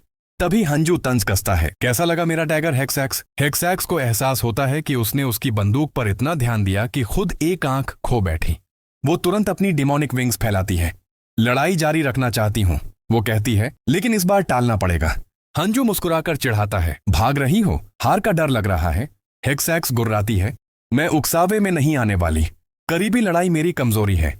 हंजू जवाब देता है, और मेरे पास डिस्टेंस वेपन भी है। हेक्सैक्स शेख ही बघाड़ती है, मैं गोलियां आसानी से चकमा दे सकती हूं। लेकिन जैसे ही वो फोकस करती है उसे एहसास होता है कि एक आंख जाने के बाद उसकी डेप्थ सेंस बिगड़ गई है। हंजू फायर करता है और इस बार गोली सीधा उसके शरीर में धंस जाती है। वो शांत आवाज में कहता है, चमगादड़ मारनी हो तो सीधे निशाने से मारो। हेक्सैक्स तड़पती है और हंजू हंस देता है, आखिर तुम्हें असली दर्द का स्वाद तो मिला। अब देखूं मरने पर क्या लूट गिराओगी। हेक्सैक्स मरते मरते उसे रिझाने की कोशिश करती है, लेकिन हंजू का दिल बर्फ का है। उसकी चाल बिल्कुल बेअसर साबित होती है। हंजू अपनी जीत से मिले आइटम उठाता है, काफी अच्छे लूट, लेकिन उसके मन में एक ही बात है, वाल्पेरुस की जान। वो तुरंत हीलिंग पोषण उठाकर उसकी तरफ दौड़ता है। वो ध्यान से पोषण की निर्देशिका पढ़ता है और समझता है कि इसे सीधे घाव पर लगाना होगा। वाल्पेरुस को बचाने के लिए हंजू को उसका आर्मर हटाना पड़ने वाला था। वो गहरी सांस लेकर खुद को समझाता है, मैं ये सिर्फ उसकी जान बचाने के लिए कर रहा हूं, बस, और कुछ नहीं। वो ध्यान एकदम केंद्रित करता है, कोई गलती नहीं होनी चाहिए। लेकिन उसी पल वो याद करता है बचपन में ही उसके पिता बीमारी से चल बसे। कुछ ही समय में उसकी मां भी कड़ी मेहनत से ढह गई और इस तरह 18 की उम्र तक हंजू पूरी तरह अकेला हो गया। 22 साल का होते होते उसे नौकरी मिली, हनमदोंग में डेप्ट कलेक्टर की। बाहर से वो कड़क बनता था, लेकिन सच में वो कर्जदारों पर अक्सर नरमी दिखाता था। उसी काम के दौरान उसकी मुलाकात एक ऐसे क्लाइंट से हुई जो वीडियो गेम खेलकर कमाई करता था। उसने दावा किया कि एक बड़ा मिशन पूरा होते ही वो सारा कर्ज चुका देगा। ये सुनकर हंजू को उत्सुकता हुई, कैसे कोई गेम खेलकर पैसा कमा सकता है। उस लड़के ने उसे गेम की दुनिया समझाई, एक विशाल यूनिवर्स, हजारों प्लेयर्स, खूबसूरत कैरेक्टर्स जो असलियत से भी बेहतर लगते थे। वो बोला, आरपीजी तो है, लेकिन इसमें मिशन पूरे करोगे तो सच में पैसा मिलता है। हंजू को यकीन नहीं हुआ, लेकिन लड़के ने उसे खुद ट्राई करने का न्योता दिया। पहले तो हंजू ने बहाना बनाया, टाइम नहीं है, लेकिन तभी उसका अगला अपॉइंटमेंट कैंसिल हो गया और अचानक पूरा दिन खाली पड़ा था। वो सोचता है, चलो देख ही लेते हैं। वो पहली बार वीआर कैप्सूल में लॉग इन करता है और बस दंग रह जाता है। दुनिया इतनी हकीकत जैसी थी कि उसे शक होने लगा, क्या मैं सच में गेम के अंदर हूं? एक स्ट्रीट वेंडर दिखा, इतना असली कि हंजू ने उसे छू कर देखने की सोची।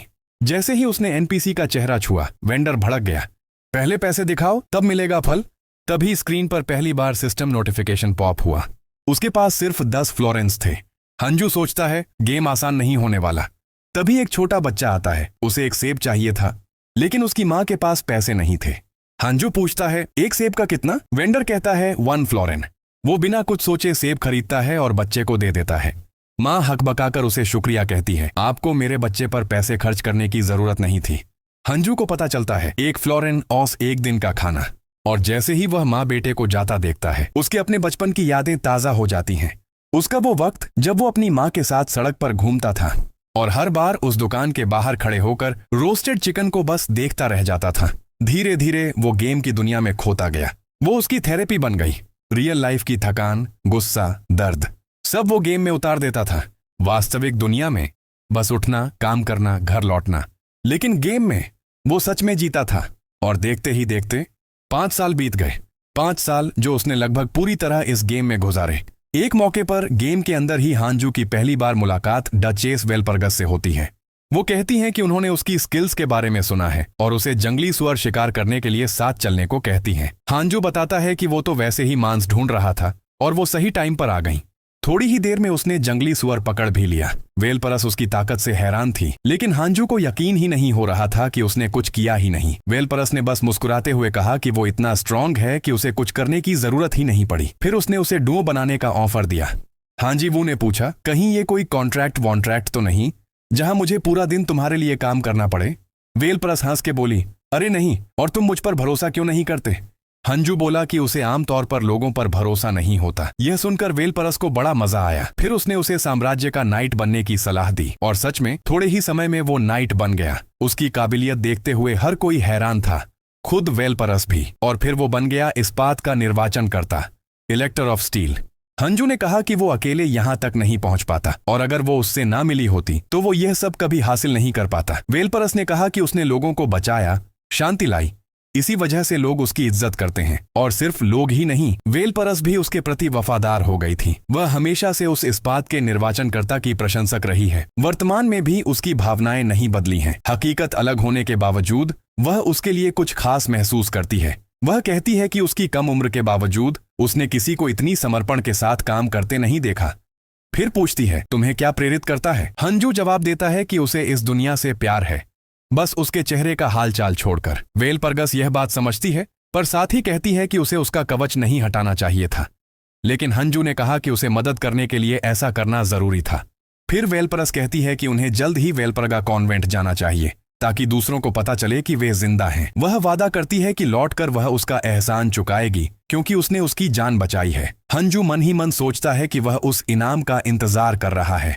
वेलपरस मासूमियत से कहती है कि कॉन्वेंट भी शायद उसे कुछ इनाम देगा, लेकिन हंजू बोलता है कि उसे तो उसका इनाम ही ज्यादा पसंद है। कुछ देर बाद वे वेलपर्गा कॉन्वेंट पहुंचते हैं। वेलपरस उसकी पहचान एंजेला को बताती है, लेकिन नन कहती है कि कॉन्वेंट अभी आइसोलेशन में है, इसलिए वह अंदर नहीं जा सकता। रीनफेल्डन के पास एक सराय में हांजू बैठा हाल की घटनाओं पर सोच रहा था। वह सोच रहा था कि उसे वेलपरस कॉन्वेंट से एंजेल्स हार्ट मांगना चाहिए, एक प्राचीन सैकड़ों साल पुराना अवशेष, देवी का आशीर्वाद प्राप्त एस रैंक पवित्र वस्तु। इसमें इतनी ताकत थी कि यह आत्मा को वापस शरीर में लौटा देती थी, यानी एक तरह की दूसरी जिंदगी। और हांजू उस वस्तु को पाने के लिए बेताब था। यह एंजेल्स हार्ट उसकी यात्रा में बेहद काम आने वाला था। इन्हीं ख्यालों में डूबा हुआ था कि अचानक वेलपरस उसके कमरे में आ धमकी। उसने बिना बताए अंदर आने के लिए माफी भी मांगी, लेकिन उसे देखकर हैरान रह गई क्योंकि हांजू उल्टा लटका हुआ था। हंजू ने बड़ी शांति से कहा कि इससे उसका दिमाग ज्यादा साफ चलता है। फिर वेलपरस बोली कि उसके पास एक बेहद गोपनीय बात है, लेकिन उससे पहले उसने हांजू से वादा लिया कि वह किसी को नहीं बताएगा। जब भरोसा हो गया तब उसने बात शुरू की। वेलपरस ने बताया कि हाई एब्बस अब पूरी तरह बर्बादी में गिर चुकी है। यह सुनकर हांजू उलझ गया क्योंकि वह तो अभी अभी एंजेला से मिला था। तब वेलपरस ने साफ किया कि असली हाई एब्बिस मार्गरेटा है और उसे शक था कि उनके बीच कोई गद्दार है जो शायद पासमुट की तरफ से भेजा गया हो। लेकिन सबसे बड़ा झटका तब लगा जब वेलपरस ने बताया कि मार्गरेटा अभी भी जिंदा है, जिसके बारे में हांजू ने सोचा भी नहीं था। मार्गरेटा इंसानियत की रक्षा करने वाली एक ऐसी शख्सियत थी जो एक लो रैंक डेमन किंग को भी दबा सकती थी। ताकत की एक मिसाल, और उसी ने वेलपरस कॉन्वेंट को एक खतरनाक सैन्य ताकत में बदला था। यह सुनकर हांजू अचानक खड़ा हो गया। हमें उसे बचाना होगा। वेलपरस घबरा गई। क्या हुआ? हंजू बोला कि उन्हें तुरंत हाई एब्बिस को ढूंढना है। वह अंधकार को अच्छी तरह जानता है और वेलपरस भी मान गई कि वह अकेले से ज्यादा उसकी मदद कर सकेगी। कुछ देर बाद कॉन्वेंट के ऑफिस में एंजेला उनकी योजना सुन रही थी। वेलप्रस हांजू की सिफारिश कर रही थी कि इस बार उस पर भरोसा किया जाए, लेकिन एंजेला को बात रास नहीं आई। हांजू को तुरंत समझ आ गया कि वेलपरस ने उसके बारे में सब कुछ पहले ही बता दिया है, इसलिए एंजेला इतनी सख्त है। अचानक एंजेला उनके ठीक सामने आ गई। दोनों चौंक गए। वो बोली कि उनके बीच कोई गद्दार है, इसलिए किसी अजनबी पर भरोसा करना बिल्कुल सही नहीं। और उसने साफ कहा कि यह अजनबी यानी हांजू यहां रहने लायक नहीं है। उसने वेलपरस को हुक्म दिया कि उसे बाहर ले जाया जाए। हांजू ने खुद की सफाई दी कि उसका मकसद हाई एबिस की सुरक्षा है, लेकिन एंजेला ने ठंडे स्वर में कहा कि यह मामला उसके बस का नहीं। लेकिन हांजू भी पीछे हटने वाला नहीं था। उसने बोल दिया कि वह गॉस्पेल ऑफ द 7 डीमंस पढ़ चुका है। यह सुनकर एंजेला के होश उड़ गए।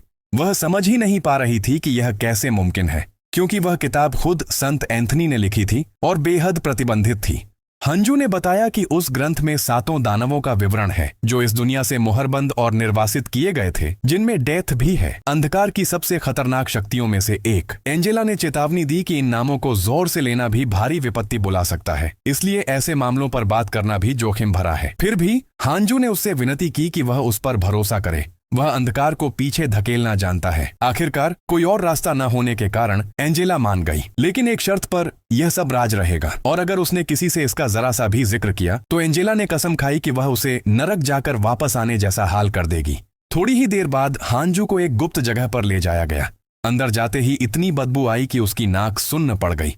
उसने यह गंध एंजेला की टेबल के पास भी महसूस की थी, लेकिन यहाँ तो हालत और भी खराब थी। हांजू ने कभी मार्गरेटा का चेहरा नहीं देखा था, लेकिन उसकी ताकत की कहानियां जरूर सुनी थीं। कहते थे कि वो दोनों तरफ से 1-1 टन लेग प्रेस कर सकती थी। वेलप्रस ने उसकी घबराहट भांप ली और उसे थोड़ा ढाढ़स बंधाया। फिर हांजू ने पूछा कि क्या वह भी अन्य ननों जितना तगड़ा शरीर बनाना चाहती है। वेलप्रस मुस्कुराई और बोली कि हाँ, चाहती तो है, लेकिन उसके चाचा को पसंद नहीं था, इसलिए वह ट्रेनिंग में खुद को रोक कर रखती थी। जैसे ही वे मंजिल पर पहुंचे, एंजेला ने चेतावनी दी कि अंदर वाली जगह में दानवी ऊर्जा बेहद तीव्र है। यहाँ किसी का भी दिमाग आसानी से खराब हो सकता है। उसने दूसरों को बाहर इंतजार करने को कहा। जैसे ही दरवाजा खुला, अंदर से इतनी शक्तिशाली ऊर्जा निकली कि हांजू की रूह कांप गई। वेलप्रस बोली कि उसे देवी का आशीर्वाद मिला है, इसलिए वह सुरक्षित है, लेकिन उसे हांजू की चिंता थी। हांजू ने भरोसा दिया, उसका सिस्टम उसे सुरक्षा दे चुका है, वह संभाल लेगा। एंजेला ने बताया कि यही हाई एबिस का कक्ष है। अंदर जाकर जो हांजू ने देखा, उससे वह दंग रह गया। उसने कभी नहीं सोचा था कि मशहूर मार्गरेटा इतनी नाजुक, कमजोर सी दिखेगी। उसने दिमाग में ही सवाल किया, ये कैसे टनों वजन उठाती होगी। एंजेला ने उसे डांट दिया, यह मजाक की जगह नहीं है। उसने कहा कि वे लोग हर कोशिश कर चुके हैं और अब मजबूरी में एक भाड़े के योद्धा पर निर्भर होना पड़ रहा है। उसे यह बात पसंद नहीं, लेकिन हांजू ही उनकी आखिरी उम्मीद है। अगर वह हाई एबिस को बचा ले तो वह उसकी हर मांग पूरी करेगी। हांजू ने मदद के लिए हामी भर दी, लेकिन पहले एंजेला से कहा कि उसे बांधना बंद करे। फिर उसने बताया कि मार्गरेटा की हालत बेहद गंभीर है। संत होने के कारण वह सामान्य लोगों की तुलना में 2 गुनी तेजी से अंधकार को सोखती है। उसकी गर्दन पर काले उभरे हुए नसें इसका सबूत थीं। लेकिन उसने भरोसा दिलाया, उसे बचाने का तरीका है। घबराई हुई एंजेला ने पूछा, कैसे? हांजू ने उसे शांत रहने को कहा। कुछ पल रोककर बोला, बहुत आसान है, हमें बस कॉन्वेंट की दिव्य वस्तु एंजेल्स हार्ट का इस्तेमाल करना होगा। एंजेला ने मार्गरेटा की तरफ देखा। क्या तुम उस पवित्र अवशेष की बात कर रहे हो जिस प्रक्रिया में अंधकार का श्राप किसी और में स्थानांतरित करना होता है? समस्या यह थी कि यह श्राप और दिव्य शक्ति एक दूसरे के विपरीत हैं। इस वजह से श्राप ट्रांसफर करते ही मार्गरेटा की मृत्यु तय थी। इसलिए एंजेल्स हार्ट बेहद जरूरी था, जो आत्मा को वापस ला सके। हांजू ने कहा, हाँ, बिल्कुल यही तरीका है, और यह श्राप हर पुजारी के लिए जानलेवा है, इसलिए कॉन्वेंट का कोई भी इसे नहीं कर सकता। इसी वजह से वह खुद यहां आया है। लेकिन एंजेला ने साफ कह दिया, यह संभव नहीं। हाई एबिस ने खुद कहा है कि यह उसका अंधकार है। वह नहीं चाहती कि किसी और को उसके बदले कष्ट मिले। इस पर हांजू ने प्रस्ताव दिया, तो श्राप मुझे दे दो, मैं इसे सहन कर लूंगा। लेकिन एंजेला ने कड़े शब्दों में उसकी बात ठुकरा दी। एंजेला गुस्से में बोली कि वे एक ऐसे डार्क कर्स से निपट रहे हैं जिसकी सही वजह और लक्षण किसी को समझ नहीं आते। उसके मुताबिक कोई भी इंसान इसे झेलकर जिंदा नहीं रह सकता, और ऊपर से अगर हांजू पर यह श्राप चढ़ गया तो उसे जिंदगी भर इसी के साथ जीना पड़ेगा। वेलप्रस भी एंजेला की बात से सहमत थी। वह बोली कि हांजू को अपनी जान दांव पर लगाने की कोई जरूरत नहीं, वो भी सिर्फ हाई एबिस की जगह मरने के लिए। लेकिन हांजू ने दोनों को धन्यवाद दिया और कहा कि यही सबसे अच्छा तरीका है। वह गॉस्पेल ऑफ द 7 डीमंस पढ़ चुका है, वह अंधकार को समझता है और क्योंकि वह पुजारी नहीं है इसलिए श्राप उसे उसी तरह नुकसान नहीं पहुंचा सकता। फिर बोला, मैं तो एक बाहरी आदमी हूं, मेरी फिक्र मत करो, हाई एबिस की करो। आखिरकार एंजेला मान गई, लेकिन कहने लगी, जब हाई एबिस जागेंगी तो मुझे इस फैसले के लिए जरूर डांटेंगी। इसके बाद उसने एंजल्स हार्ट हांजू को सौंप दिया। आर्टिफैक्ट हाथ में लेते ही हांजू मन ही मन सोच रहा था कि इसे बाद के लिए रखे, लेकिन तुरंत समझ गया कि यही सही मौका है मार्गरेटा को अपना साथी बनाने का। वेलप्रस ने फिर भी उसे समझाने की कोशिश की कि यह प्लान मत कर, लेकिन एंजेला ने हंसकर कहा, पुरुष है, जो हो रहा है देखना ही चाहता है। रिचुअल शुरू हुआ। हांजू ने मार्गरेटा पर हाथ रखा और कुछ जादुई शब्द बोले। थोड़ी ही देर में श्राप का असर उसके शरीर में फैलना शुरू हो गया। दूर खड़ी एंजेला और वेलपरस भी उस दानवी ऊर्जा को महसूस कर सकती थीं। माहौल ही बदल गया था। इसी दौरान हांजू एक दूसरी दुनिया में पहुंच गया, एकदम पूरी तरह से अंधकार से भरी हुई जगह। उसे पता था कि उसे इस अंधकार के स्रोत को खोजना होगा। अचानक एक भारी सी आवाज गूंजी, कौन है जो मेरी नींद में खलल डाल रहा है? हांजू ने जवाब दिया, मैं वेलरेस्टेड वेलर हूं, मार्गरेटा को आजाद कराने आया हूं। आवाज हंसी, एक मामूली इंसान, तू मुझे चुनौती देगा? पागल है क्या? मेरी ताकत तेरी सोच से बाहर है। फिर उसने आदेश दिया, मेरी नजरों से दफा हो जा। लेकिन उसकी हैरानी यह थी कि वह हांजू की आत्मा निकाल ही नहीं पा रहा था। उसे समझ ही नहीं आया कि यह इंसान मर क्यों नहीं रहा। हांजू ने दानवी सत्ता को फटकारते हुए कहा, मार्गरेटा को छोड़ दो और मुझे अपनी जगह ले लो। दुश्मन गुर्राया, मैं किसी इंसान से आदेश नहीं लेता, मैं आत्माएं निगलता हूं, मुक्त नहीं करता। हांजू समझ गया कि यह तो बड़ा चालाक खिलाड़ी है, तो उसे भी वैसे ही खेलना होगा। वह बोला, मैं गॉस्पेल ऑफ द 7 डीमंस पढ़ चुका हूं। मैंने वो किताब डेथ स्मैशर से सीधे खरीदी थी, अपने कुत्ते तक को दे दिया उसके बदले। और वह दानव तो शायद अब भी वह किताब सस्ते में दूसरे साधुओं को बेच रहा होगा। अगर तू ज्यादा समय लगाएगा तो तेरे सारे राज दुनिया में फैल जाएंगे, हांजू ने चेतावनी दी। ये बात लग गई। दुश्मन मान गया, लेकिन एक शर्त रखी। तुरंत हांजू के सिस्टम में एक नई क्वेस्ट पॉपअप हुई, सभी उन डेमन किंग्स को मारो जिन्हें विनाशकारी मृत्यु की शक्ति मिलती है। हांजू यह पढ़कर चौंक गया। यह काम उसकी ताकत से कहीं ऊपर था, इसलिए उसने दानवी सत्ता से कहा, इतना बड़ा टास्क मैं नहीं कर सकता, कुछ और शर्त रख ले, मैं इतना ताकतवर नहीं हूं। बातचीत करने की जगह उस परछाई जैसे जीव ने खुद ही अपना कुछ काला जादू उसे दे दिया, बस इतना कि वो अपना काम पूरा कर सके। डर के मारे हांजू को लगा कि अब तो वो गया काम से। वो चिल्लाया, ये तो हमारी डील नहीं थी। लेकिन दुश्मन बस इतना बोला कि इस दुनिया में कुछ भी फ्री नहीं मिलता। बड़ी ताकत चाहिए तो बड़ी कीमत भी चुकानी पड़ती है। ताकत देते वक्त उसे इतनी भयानक तकलीफ होती है कि नया पावर मिलने के बावजूद वो वहीं मर जाता है। लेकिन कुछ समय बाद कॉन्वेंट में वो एकदम झटके से बिस्तर पर जाग उठता है, जिंदा। उसे तुरंत याद आता है कि वो जिस आर्टिफैक्ट का इस्तेमाल कर रहा था उसी की वजह से उसे दूसरा मौका मिला है। ये समझते ही वो खुशी से पागल हो जाता है। अब उसके पास नेक्रोमेंसी का टॉप टियर पावर है, पूरी अनडेड की फौज चलाएगा। और सबसे बड़ी बात, गेम में अकेला वही है जिसके पास ये क्षमता है। थोड़े ही समय में वो लीडर बोर्ड पर नंबर 1 पर पहुंच जाता है। उसे लगता है अब आखिरकार दुनिया उसे पहचान देगी। उसी जश्न के बीच वेलपरगस उससे मिलने आती है। रोते हुए कहती है कि उसने उसकी आवाज सुनी थी और उसे जागा देखकर चैन मिला। वेलप्रोस बताती है कि रिचुअल के बाद वो बेहोश हो गया था, इसलिए वो उसे अपने कमरे में ले आई। अब जब वो ठीक है, वो उससे कहती है, ऐसी हरकत दोबारा कभी मत करना। वो बहुत डर गई थी। हांजू उसका हाथ पकड़कर माफी मांगता है और वादा करता है कि वो फिर ऐसा कुछ नहीं करेगा। बात खत्म होते ही दोनों देखते हैं कि बाहर कोई हंगामा हो रहा है। तभी एंजेला दौड़ती हुई आती है और कहती है, तो तुम आखिर जाग गए? लेकिन सिर्फ तुम ही नहीं। सब समझ जाते हैं कि बाहर शोर किस वजह से है। मार्गरेटा बड़े ड्रामेटिक अंदाज में घोषणा करती है कि वो बहुत समय से सोई हुई थी, अब उसे थोड़ी कसरत करनी है। वो मुस्कुराते हुए कहती है कि आखिरकार उसे अपने रक्षक से मिलने का मौका मिल गया। फिर औपचारिक अंदाज में अपना परिचय देती है, मार्गरेटा, वेलप्रगा कॉन्वेंट की हाई एब्बेस, लेकिन चाहें तो उसे मारी कह सकते हैं।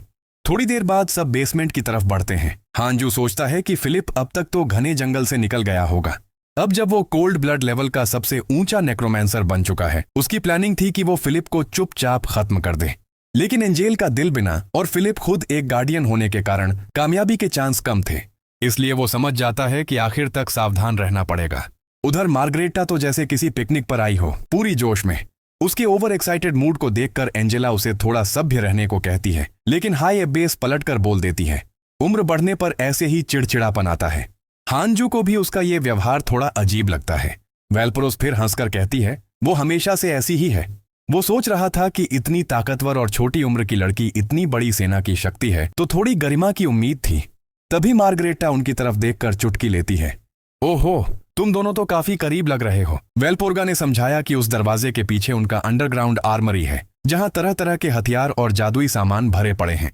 वो बोली, यहाँ की कई चीजें सिर्फ हथियार नहीं, मैजिकल भी हैं। तुम्हारे जैसे भाड़े के योद्धा के लिए तो यह खजाना ही है। हांजू ने आभार जताया तो मार्गरेटा ने तुरंत मुस्कुराकर कहा, थैंक यू बोलना है तो मुझे एक डेट पर ले चलो। ये सुनकर एंजेला तो तमतमा गई, लेकिन मार्गरेटा ने कंधे उचकाकर कहा कि इसमें गलत क्या है। खैर, उसने सही गियर की चाबी घुमाई और दरवाजा खोल दिया। हांजू को पूरा भरोसा था, ये सब हथियार मिल जाए तो फिलिप का कोई चांस नहीं बचेगा। थोड़ी देर बाद हांजू अस्तबल में अपने घोड़े से मिलने पहुंचा। अब जब वो पूरा लैस था, फिलिप से भिड़ने का जोश चरम पर था। लेकिन तभी वेलपरोस आ गई। वो बोली, तुम सच में बिना अलविदा कहे चले जाते, और उसे एक आखिरी राइड पर साथ चलने को कहा। रास्ते में वेलपरोस बोली कि भले ही उनकी दोस्ती नहीं हो, लेकिन उसे ऐसा लगता है जैसे वो उसे बरसों से जानती हो। उसने याद दिलाया ऑर्क्स के खिलाफ उनकी लड़ाई, हेक्सैक्स के घात से उसे बचाना और हाई एब्बेस को बचाने में उसका योगदान। इन सब के कारण वो उसके लिए बेहिसाब आभारी थी। कुछ देर बाद उसने पूछा, तुम्हें कोई जिज्ञासा नहीं है? हांजू ने अनजान बनते हुए कहा, किस बारे में? वेलपरोस हंसकर बोली, सीधे क्यों नहीं कहते? तुम जानना चाहते हो ना, हेलमेट के अंदर मेरा चेहरा कैसा है? हांजू ने माना कि क्योंकि वो हमेशा हेलमेट पहने रहती थी, उसे लगा कोई खास कारण होगा, इसलिए उसने कभी पूछना ठीक नहीं समझा। वेलपरोस ने धीरे धीरे बताया कि उसके चेहरे पर एक बड़ा निशान है, एक श्राप का निशान।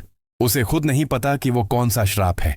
उसका चाचा हमेशा कहता रहा कि लोग ये निशान नहीं देखना चाहिए, इसलिए उसे पूरी उम्र हेलमेट के पीछे छिपाया गया। लोग मुझे बदसूरत नाइट कहते हैं, बिना असली कहानी जाने। फिर वो बोली कि भले ही वो किसी को चेहरा नहीं दिखाती, लेकिन उसे हांजू को अपवाद मान रही है। वेलपरोस थोड़ा नर्वस थी, जैसे पहली बार कोई राज खोल रही हो। जैसे ही उसने हेलमेट हटाया, हांजू ने पहली बार उसका चेहरा देखा। तो कैसी लगती हूँ? वेलपरोस ने शर्माते हुए पूछा। कुछ तो बोलो। हांजू पूरी तरह सन्न। उसने माफी मांगी और जल्दी से बोल पड़ा, तुम बहुत खूबसूरत हो। उसे याद आया कि यहाँ की काउंटेस तक अपना चेहरा नहीं दिखाती थी, इसलिए उसका इतना चौंकना जायज था। फिर वेलपरोस ने कहा कि उसके पास उसके लिए कुछ है। उसने अपने परिवार बायरन का कीमती खजाना उसे सौंप दिया। हांजू हैरान, इतनी कीमती चीज मुझे क्यों? वेलपरोस ने नरमी से कहा, ये एक निशानी है, जब तक ये तुम्हारे पास है मैं हमेशा तुम्हारे साथ हूँ। हांजू ये सुनकर भावुक हो गया। वो समझ गया कि वेलपरोस चाहती है कि वह उसे हमेशा याद रखे। उसने कहा, मैं इस खजाने का बहुत अच्छे से ख्याल रखूंगा। वेलपरोस मुस्कुराते हुए बोली, ये वादा रहा। इतना कहकर हांजी वो ने अलविदा कहा। उसने कहा, मुझे अब निकलना होगा, चाहो तो तुम पहले जा सकती हो। वेलपरोस ने भी मुस्कुराकर वैसा ही कह दिया, नहीं तुम पहले जाओ। दोनों कुछ क्षण तक ऐसे ही एक दूसरे को आगे बढ़ने के लिए कहते रहे, फिर आखिरकार हंसते हुए सच में विदा ले ली। कुछ देर बाद रास्ते में चलते हुए हांजू हर बात को सोच रहा था। उसे लगा वेलपरोस के साथ रोमांटिक रूट लेना इतना बुरा आइडिया भी नहीं है। लेकिन तभी उसकी सोच एक भयानक बदबू से टूट गई। उसने देखा जमीन पर कई गिरे हुए योद्धा पड़े थे। दृश्य देखकर उसने समझा कि यहीं फिलिप और पजिमुट के बीच लड़ाई हुई थी। इसका मतलब वह सही रास्ते पर था। हांजू ने एक जादू किया और पूरे इलाके की स्कैनिंग की। स्कैन के बाद उसे बहुत दिलचस्प चीजें मिली। उसने अपना नेक्रोमैंसर पावर एक्टिव किया और पल भर में सारे मृत योद्धा उठ खड़े हुए, उसके वफादार गुलाम बनकर। तुम लोगों का पहला मिशन, हांजीवू ने आदेश दिया, चारों तरफ फैलो और फिलिप का कोई भी सुराग ढूंढ कर लाओ। फिर उसने एक महिला मृत सैनिक की ओर इशारा किया, और तुम सभी फैले हुए सैन्य यूनिफॉर्म इकट्ठे करके लाओ, वो मुझे बहुत काम आएंगे। इधर बैटलफील्ड से दूर एक छोटे से कस्बे में फिलिप अपने कुछ सैनिकों के साथ था। वो अब भी अपने चाचा की गद्दारी पचा नहीं पा रहा था और सिर्फ बदला लेना चाहता था। वो खाने पर टूट पड़ा, जबकि सैनिक ने याद दिलाया कि ये इमरजेंसी के लिए है। लेकिन स्वार्थी फिलिप को कोई परवाह नहीं। तभी अचानक कोई आया और बोला कि वो काफी देर से उसे ढूंढ रहा था। वो था प्रोटैगोनिस्ट, जिसने अपना परिचय दिया, मैं हूं भाड़े का योद्धा, वेलोरस्टेड वैलर। याद है मुझे, प्रिंस? फिलिप ने उसे तुरंत पहचान लिया। उसका सैनिक सावधान करता रहा कि हालात खतरे वाले हैं, लेकिन फिलिप ने उल्टा उसे ही मार दिया। वो घमंड से बोला, ये भाड़े का योद्धा मुझे बचाने आया है, कीड़े मकोड़ों जैसे तुम लोग इसके सामने कुछ भी नहीं। और उसने अपने सैनिकों को निकाल बाहर कर दिया। फिलिप दौड़कर हांजू के पास आया, लगभग उससे चिपकते हुए, मुझे बचाओ, मैं लौटकर तुम्हें बड़ा इनाम दूंगा। पर हांजू शांत स्वर में बोला, इनाम की कोई जरूरत नहीं है। और उसी पल उसके अमरों ने फिलिप के सैनिकों पर हमला कर दिया। फिलिप घबरा गया, ये क्या हो रहा है? हांजू की आवाज ठंडी, डरावनी, मैं इनाम के लिए नहीं आया, मैं पुरानी बातों का हिसाब बराबर करने आया हूं प्रिंस। फिलिप हैरान, गुस्से में बोला कि एक छोटा पिल्ला भी शेर से भिड़ने की हिम्मत कर रहा है। वो चिल्लाया कि उसने सारी उम्र एक आवारा कुत्ता पाल रखा था, लेकिन हांजू ने उसकी बात स्वीकारते हुए खुद कुत्ते जैसी आवाज निकालकर उसका मजाक उड़ा दिया। ये देखकर फिलिप तिलमिला गया। उसने अपना मूनलाइट ब्लेड निकाला और कुछ अनडेड पर वार किया। हांजू जानता था ये लड़ाई बिना धक्का मुक्की खत्म नहीं होगी। फिर भी हांजू जानता था जितने ज्यादा साथी फिलिप बुलाएगा उतना ही उसका मना कम होता जाएगा। इसलिए उसने तुरंत अपने अनडेड को पीछे हटने का आदेश दिया। फिलिप अकड़कर बोला, इन कीड़े मकोड़ों को हराना कोई मुश्किल काम नहीं था। लेकिन हांजू ने शांत स्वर में कहा, असली लड़ाई तो अब मेरे साथ है। तुम्हारे लिए एक खास तोहफा बचाकर रखा है प्रिंस। अगले ही पल दोनों एक जबरदस्त भिड़ंत में टकरा गए। फिलिप की आंखें गुस्से से जल रही थीं। धोखे की आग उसे खाए जा रही थी। लेकिन हांजी वो पूरी तरह तैयार था। वो उस प्रतिद्वंद्वी से लड़ रहा था जिसके लिए उसने सबसे ज्यादा तैयारी की थी। उसे देखकर हांजू सोचने लगा, ये तो इलेक्टोरल स्वॉर्ड है, वही तलवार शैली जिसे मैं खुद कभी सीखकर गर्व महसूस करता था। उसकी एलिगेंट पुरानी स्टाइल की खूबसूरती के पीछे छिपी रहती है एक घातक काउंटर अटैक की तलवार जो सिर्फ स्टील इलेक्टर ही चला सकता है। फिलिप गुर्राया, क्या सच में तू सोचता है कि मुझे धोखा देकर आराम से जी पाएगा? हांजू बड़ी सादगी से बोला, असल में तो मेरा ननो के साथ काफी अच्छा तालमेल है। यह सुनकर फिलिप चौंक गया। एक भाड़े के सैनिक की इतनी तगड़ी पहुंच? पर अगले ही पल वह हंस पड़ा। मुझे उन धार्मिक लड़ाकों से जरा भी डर नहीं लगता। फिलिप ने फिर हमला किया, लेकिन इस बार भी हांजू ने उसे बेहद आसानी से रोक लिया, जिससे फिलिप का गुस्सा और भड़क उठा।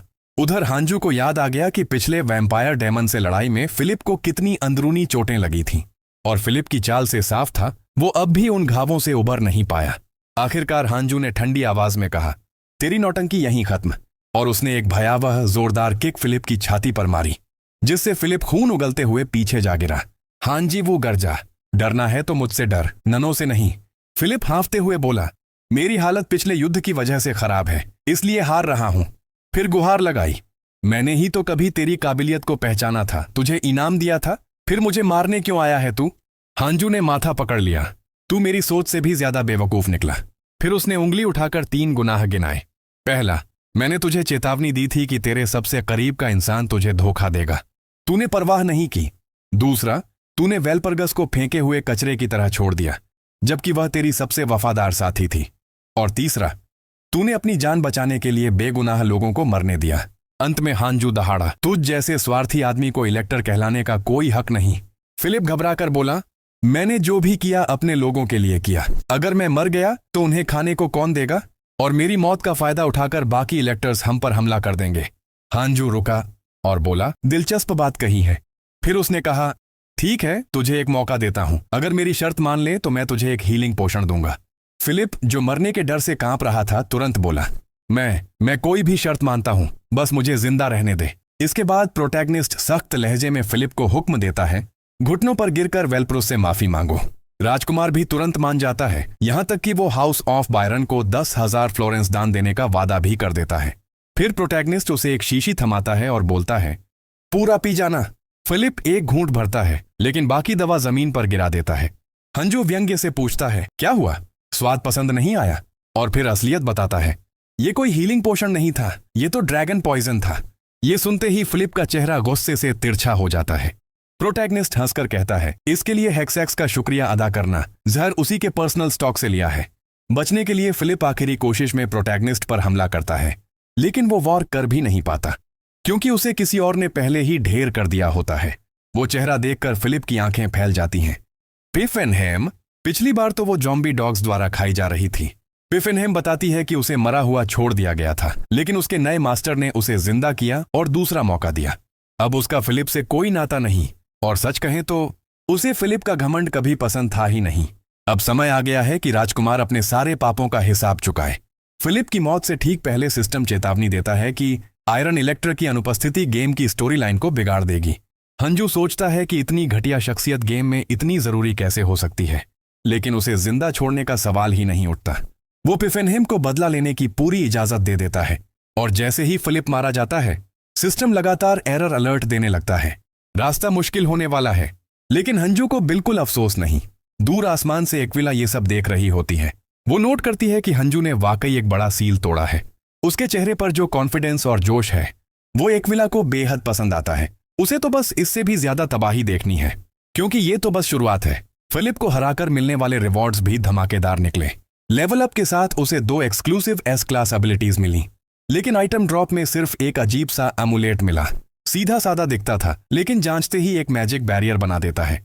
तब हंजू ने सोचा कि ये मार्गारेटा ही अनलॉक कर सकती है। उसी वक्त सिस्टम फिर पिंग करता है, किसी ट्रांसेंडेंट बीइंग की मौजूदगी का अलर्ट। मतलब अब उसे बेहद संभल कर शिकार करना होगा। हंजू खुद भी एक दिन ट्रांसेंडेंट बनना चाहता था और उसके लिए उसे ऐसे ही ताकतवर दुश्मनों को हराना होगा। तभी पिफिनहेम वापस आती है और बोलती है, मास्टर, मेरे पास आपके लिए कुछ महत्वपूर्ण है। पिफिनहेम ने फिलिप के सैनिकों के छोड़े हुए निशानों की जांच की और एक चीज उठाई। हंजू उसे देखकर बोला, लगता है मिशन का मेन रिवॉर्ड यही है। इसकी चमक ही अलग लेवल की है। इसके बाद उसने पूछा, वो दूसरा काम भी निपटा दिया? पिफिनहेम ने सिर झुकाकर बताया कि उसने फिलिप के सभी सैनिकों को पिज्जा म्यूट फैक्शन के कपड़े पहना दिए हैं, यानी सबको दानवों जैसा भेस मिल चुका था। इस बीच एक आदमी जान की भीख मांग रहा था। वो रो रो कर कह रहा था कि वह सब कुछ करेगा, बस उसे मारा ना जाए। हंजू ने उसे पहचाना नहीं, पर पिफिनहेम बोली, ये फिलिप के बचे हुए आदमियों में से एक है, मास्टर। फिर उसने पूछा, इसके साथ क्या करना है? सैनिक को बच्चों की तरह रोते देखकर हंजू मुस्कुराया और बोला, इसे पेजमेट के पास एक गिफ्ट बनाकर भेज दो, उम्मीद है उसे पसंद आएगा। कुछ देर बाद हंजू वहां से जा चुका था। तभी लॉरेंस, जो एक सेना बेड़े का कप्तान था, उस जगह पहुंचा। जमीन पर पड़ी लाशें देखकर उसके आदमी बोले, सर, ये तो पेसेसिमिट के सैनिक लगते हैं। उन्हें फिलिप की टीम का एक जीवित बचे व्यक्ति भी मिला। लॉरेंस ने उससे पूछताछ की और उसने कहानी सुनाई कि उनके ऊपर पिस्मिट ने हमला कर दिया था। सबको भागना पड़ा और वो किसी तरह बच निकला। लेकिन लॉरेंस की नजरें संकुच गईं। मतलब इतने बड़े हमले में सिर्फ तुम जिंदा बचे? डरा हुआ सैनिक हकलाते हुए बोला। जी सर। लॉरेंस ने लंबी सांस ली और बोला, काश वह थोड़ा पहले पहुंच जाता, फिलिप को बचा लेता। फिर उसने जोरदार आवाज में अपनी टुकड़ी को संबोधित किया। ये सैनिक अपने कमांडर के लिए आखिरी दम तक खड़ा रहा। खतरे के बीच भी इसकी नाइटली स्पिरिट नहीं टूटी। ये हम सबके लिए मिसाल है। अब हम प्रिंस फिलिप की खोज जारी रखेंगे। कुछ समय बाद पैलेस ऑफ रोजेस में लॉरेंस अपनी रिपोर्ट देने पहुंचा। उसने बताया कि फिलिप का कोई अता पता नहीं मिला, सिर्फ कुछ सुराग हाथ लगे। उसकी ऊपरी अधिकारी ने अंदाजा लगाया, मतलब वो आइटम भी नहीं मिला, क्योंकि फिलिप उसे कभी नहीं छोड़ सकता। लॉरेंस ने तुरंत सारी गड़बड़ी का इल्जाम पिस्मुट पर डाल दिया। रोलैंड चिढ़कर बोली, ये नाम तो अब बोरिंग हो गया है। लॉरेंस ने माफी मांगी, लेकिन लेडी रोज ने स्पष्ट कहा, उक्त आइटम ढूंढना सबसे जरूरी है। वही चीज प्रिंस फिलिप को फिर से इलेक्टर की पोजीशन दिला सकती है। रोलैंड बोली, फिलिप इतनी आसानी से नहीं मर सकता। फिर रोज ने अपने नौकर को कहा, पेजमूट को संदेश भेजो और आइटम वापस करने को कहो, नहीं तो जो आगे होगा वो मजेदार होगा। उस वक्त पेजमूट अपने बेस पर था। जैसे ही उसे संदेश मिला, उसकी जान ही निकल गई। वो कांपते हुए बोला, वो पागल औरत, वो फिर से जिंदा हो गई। वो औरत थी मार्गारेटा, एक ऐसी इंसान जिससे पेजन जैसा दानव भी डरता था, क्योंकि उसी की वजह से वो श्रापित होकर कोमा में चली गई थी। उसका नौकर बोला, लेकिन मालिक, वो तो इंसान है। इस पर पेजन गरज कर चिल्लाया, तुम नहीं समझते, वो इंसान नहीं, एक भयावह बुराई है। उसने गुस्से में कहा, मार्गरेटा ने अकेले ही ऑफ का पूरा ठिकाना उड़ा दिया। उसके सारे गुर्गों को फाड़ फाड़ के रख दिया, वो भी सिर्फ इसलिए क्योंकि उनमें से एक ने उसके स्नैक पर पैर रख दिया था। उस दिन के बाद से मार्गरेटा को दानवों की दुनिया में तूफानी तबाही के नाम से जाना जाने लगा। तभी पेस का दूसरा नौकर आया और बोला, रानी रोलैंड का संदेश आया है।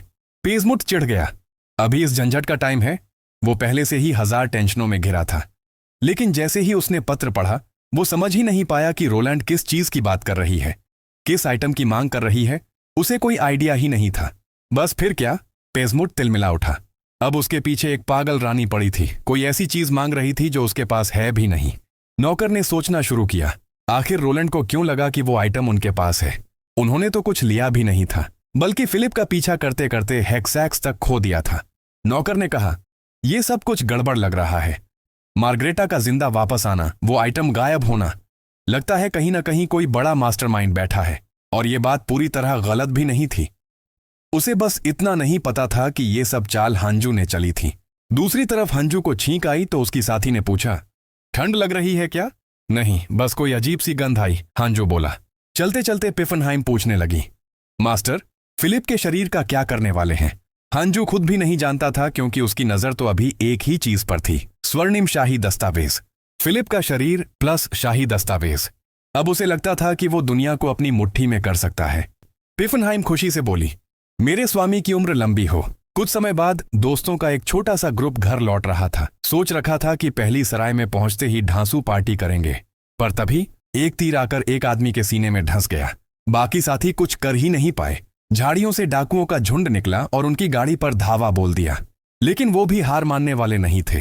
अपने गिरे साथी का बदला लेने के लिए भिड़ गए। डाकू सरदार हंसकर बोला, रोलंड को माल बेचकर खूब कमा रहे हो ना? वो आगे बढ़ा, व्यापारी को निःशस्त्र किया और दीवार से चिपका दिया। हंसते हुए बोला, भाग जा वल्पेर्गस के पास, चाहे तो उसके चाचा को भी बुला ले। उसी वक्त वल्पेर्गस अपने प्रिय हांजू के साथ प्राइवेट टाइम बिता रही थी। उसने हांजू के चेहरे पर एक दाग देखा और प्यार से करीब आकर पहुंचने लगी। और तभी मार्गरेटा दरवाजा फाड़कर अंदर घुसी, जैसे किसी जानलेवा खतरे में हो।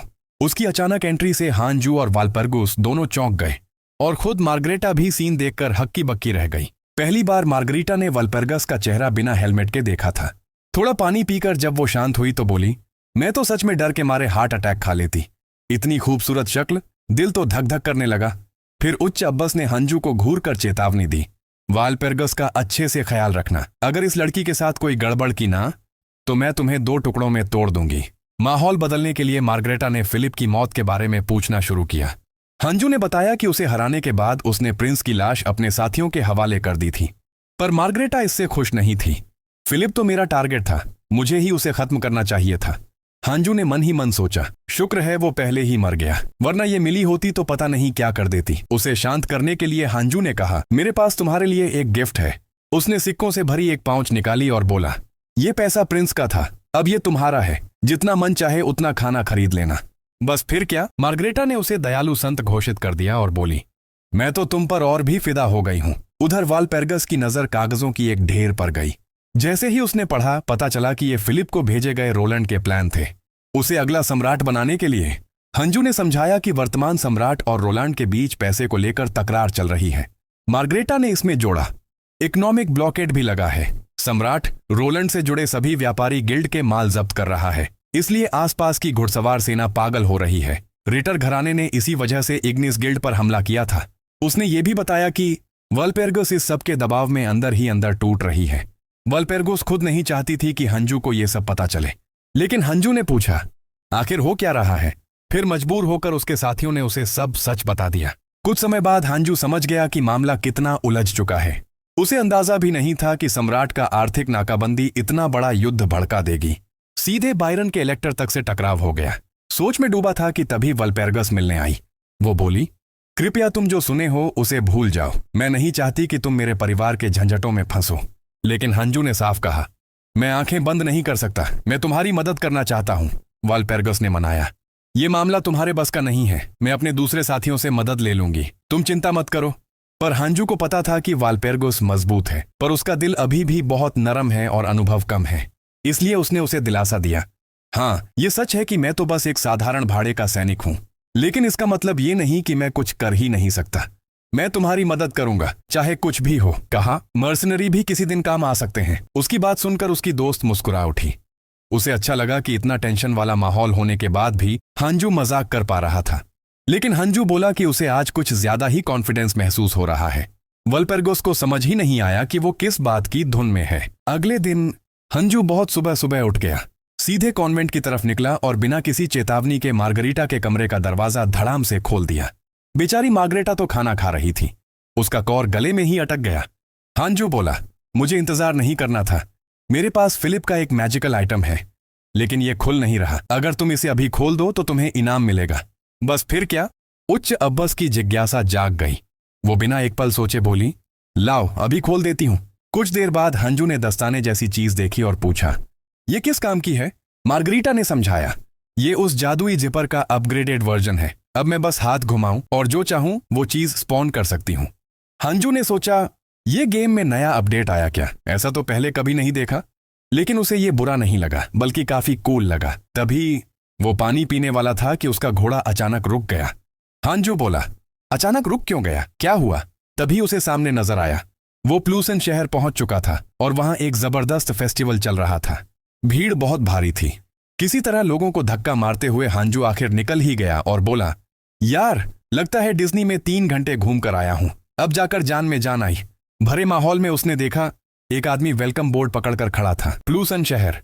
हांजू ने सोचा, हाँ ये जगह बिल्कुल मेरे याद वाली ही लग रही है।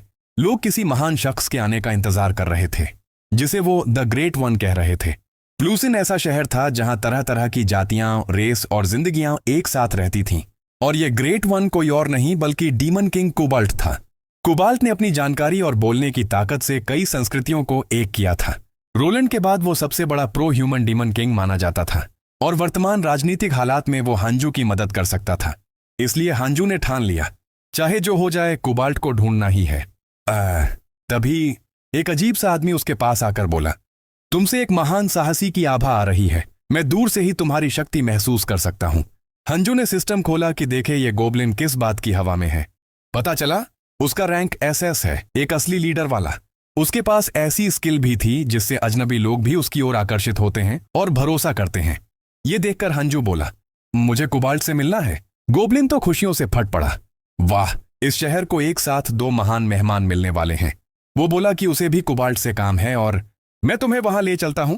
कुछ देर बाद दोनों कोबाल्ट के किले पहुंच जाते हैं। गोबलिन हंजू से कहता है, आप थोड़ा आराम से चाय पीकर बैठिए, मैं आपका आगमन घोषित करके आता हूं।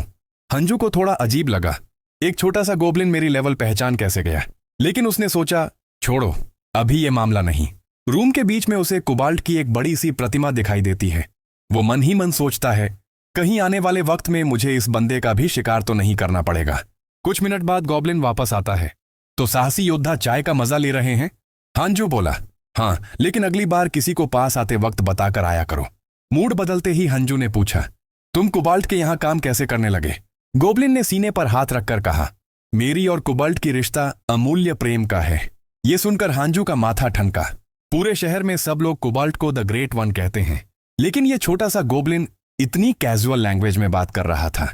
फिर हांजू की नजर उसके हाथ की अंगूठी पर गई। अरे तुम शादीशुदा हो क्या? गोबलिन हंस पड़ा। अच्छी नजर है आपकी, ये अंगूठी खरीदने में मैंने 10 साल की सैलरी लगा दी। बस यहीं हंजू हंसते हुए बोला, कोबाल्ट अब ये एक्ट छोड़ दो, मैंने पहचान लिया तुम्हें। गोबलिन का चेहरा एक पल को जम गया। हंजू बोला, ये वही रूबी वाली रिंग है जिसे कोबाल्ट बहुत मानता है। और सबसे बड़ा इशारा ये था, पूरे शहर में सिर्फ तुम ही थे जिसने कोबाल्ट को ग्रेट वन नहीं कहा। अब राज खुल ही चुका था। गोबलिन ने अपना असली रूप ले लिया। सही रूप में आते ही कोबाल्ट बोला, मैं जानता हूं, मेरे सामने खड़े हैं प्रसिद्ध वालर स्टेट वालर। और खुद का परिचय देते हुए कहा, मैं हूं प्लूसेन सिटी का कानून। फिर उसने अंदाजा लगाया कि हांजू उससे वल्पेर्गस वाली परेशानी के बारे में बात करने आया है। हांजू ने सिर हिलाकर कहा कि उसे कोबाल्ट से जरूरी जानकारी चाहिए। कोबाल्ट ने माना कि वो मदद करने में थोड़ा हिचक रहा है, लेकिन बोला, अगर तुम मेरी एक शर्त मान लो तो मैं सब जानकारी दे दूंगा। हांजू को पहले से अंदाज था कि कोबाल्ट कोई अजीब सी शर्त रखेगा, खासकर उसके ज्ञान के जुनून को देखते हुए। वो बोला, ठीक है, शर्त क्या है? और तभी हंजू के होश उड़ गए, क्योंकि कोबाल्ट ने बहुत ही सिंपल बात कही, मैं वेलोरेस्ट वेलर का दोस्त बनना चाहता हूं। उसने बताया कि वेलर अभी हर जगह चर्चा में है। हेक्साक को हराने के बाद उसकी प्रसिद्धि और बढ़ गई। ऊपर से वो एम्पायर की सबसे मशहूर पैलेडिन वल्पेर्गस के भी बहुत करीब आ गया है। यहां तक कि लोगों में ये भी चर्चा है कि वेलर और वाल्पर्गस के बीच कुछ चल रहा है।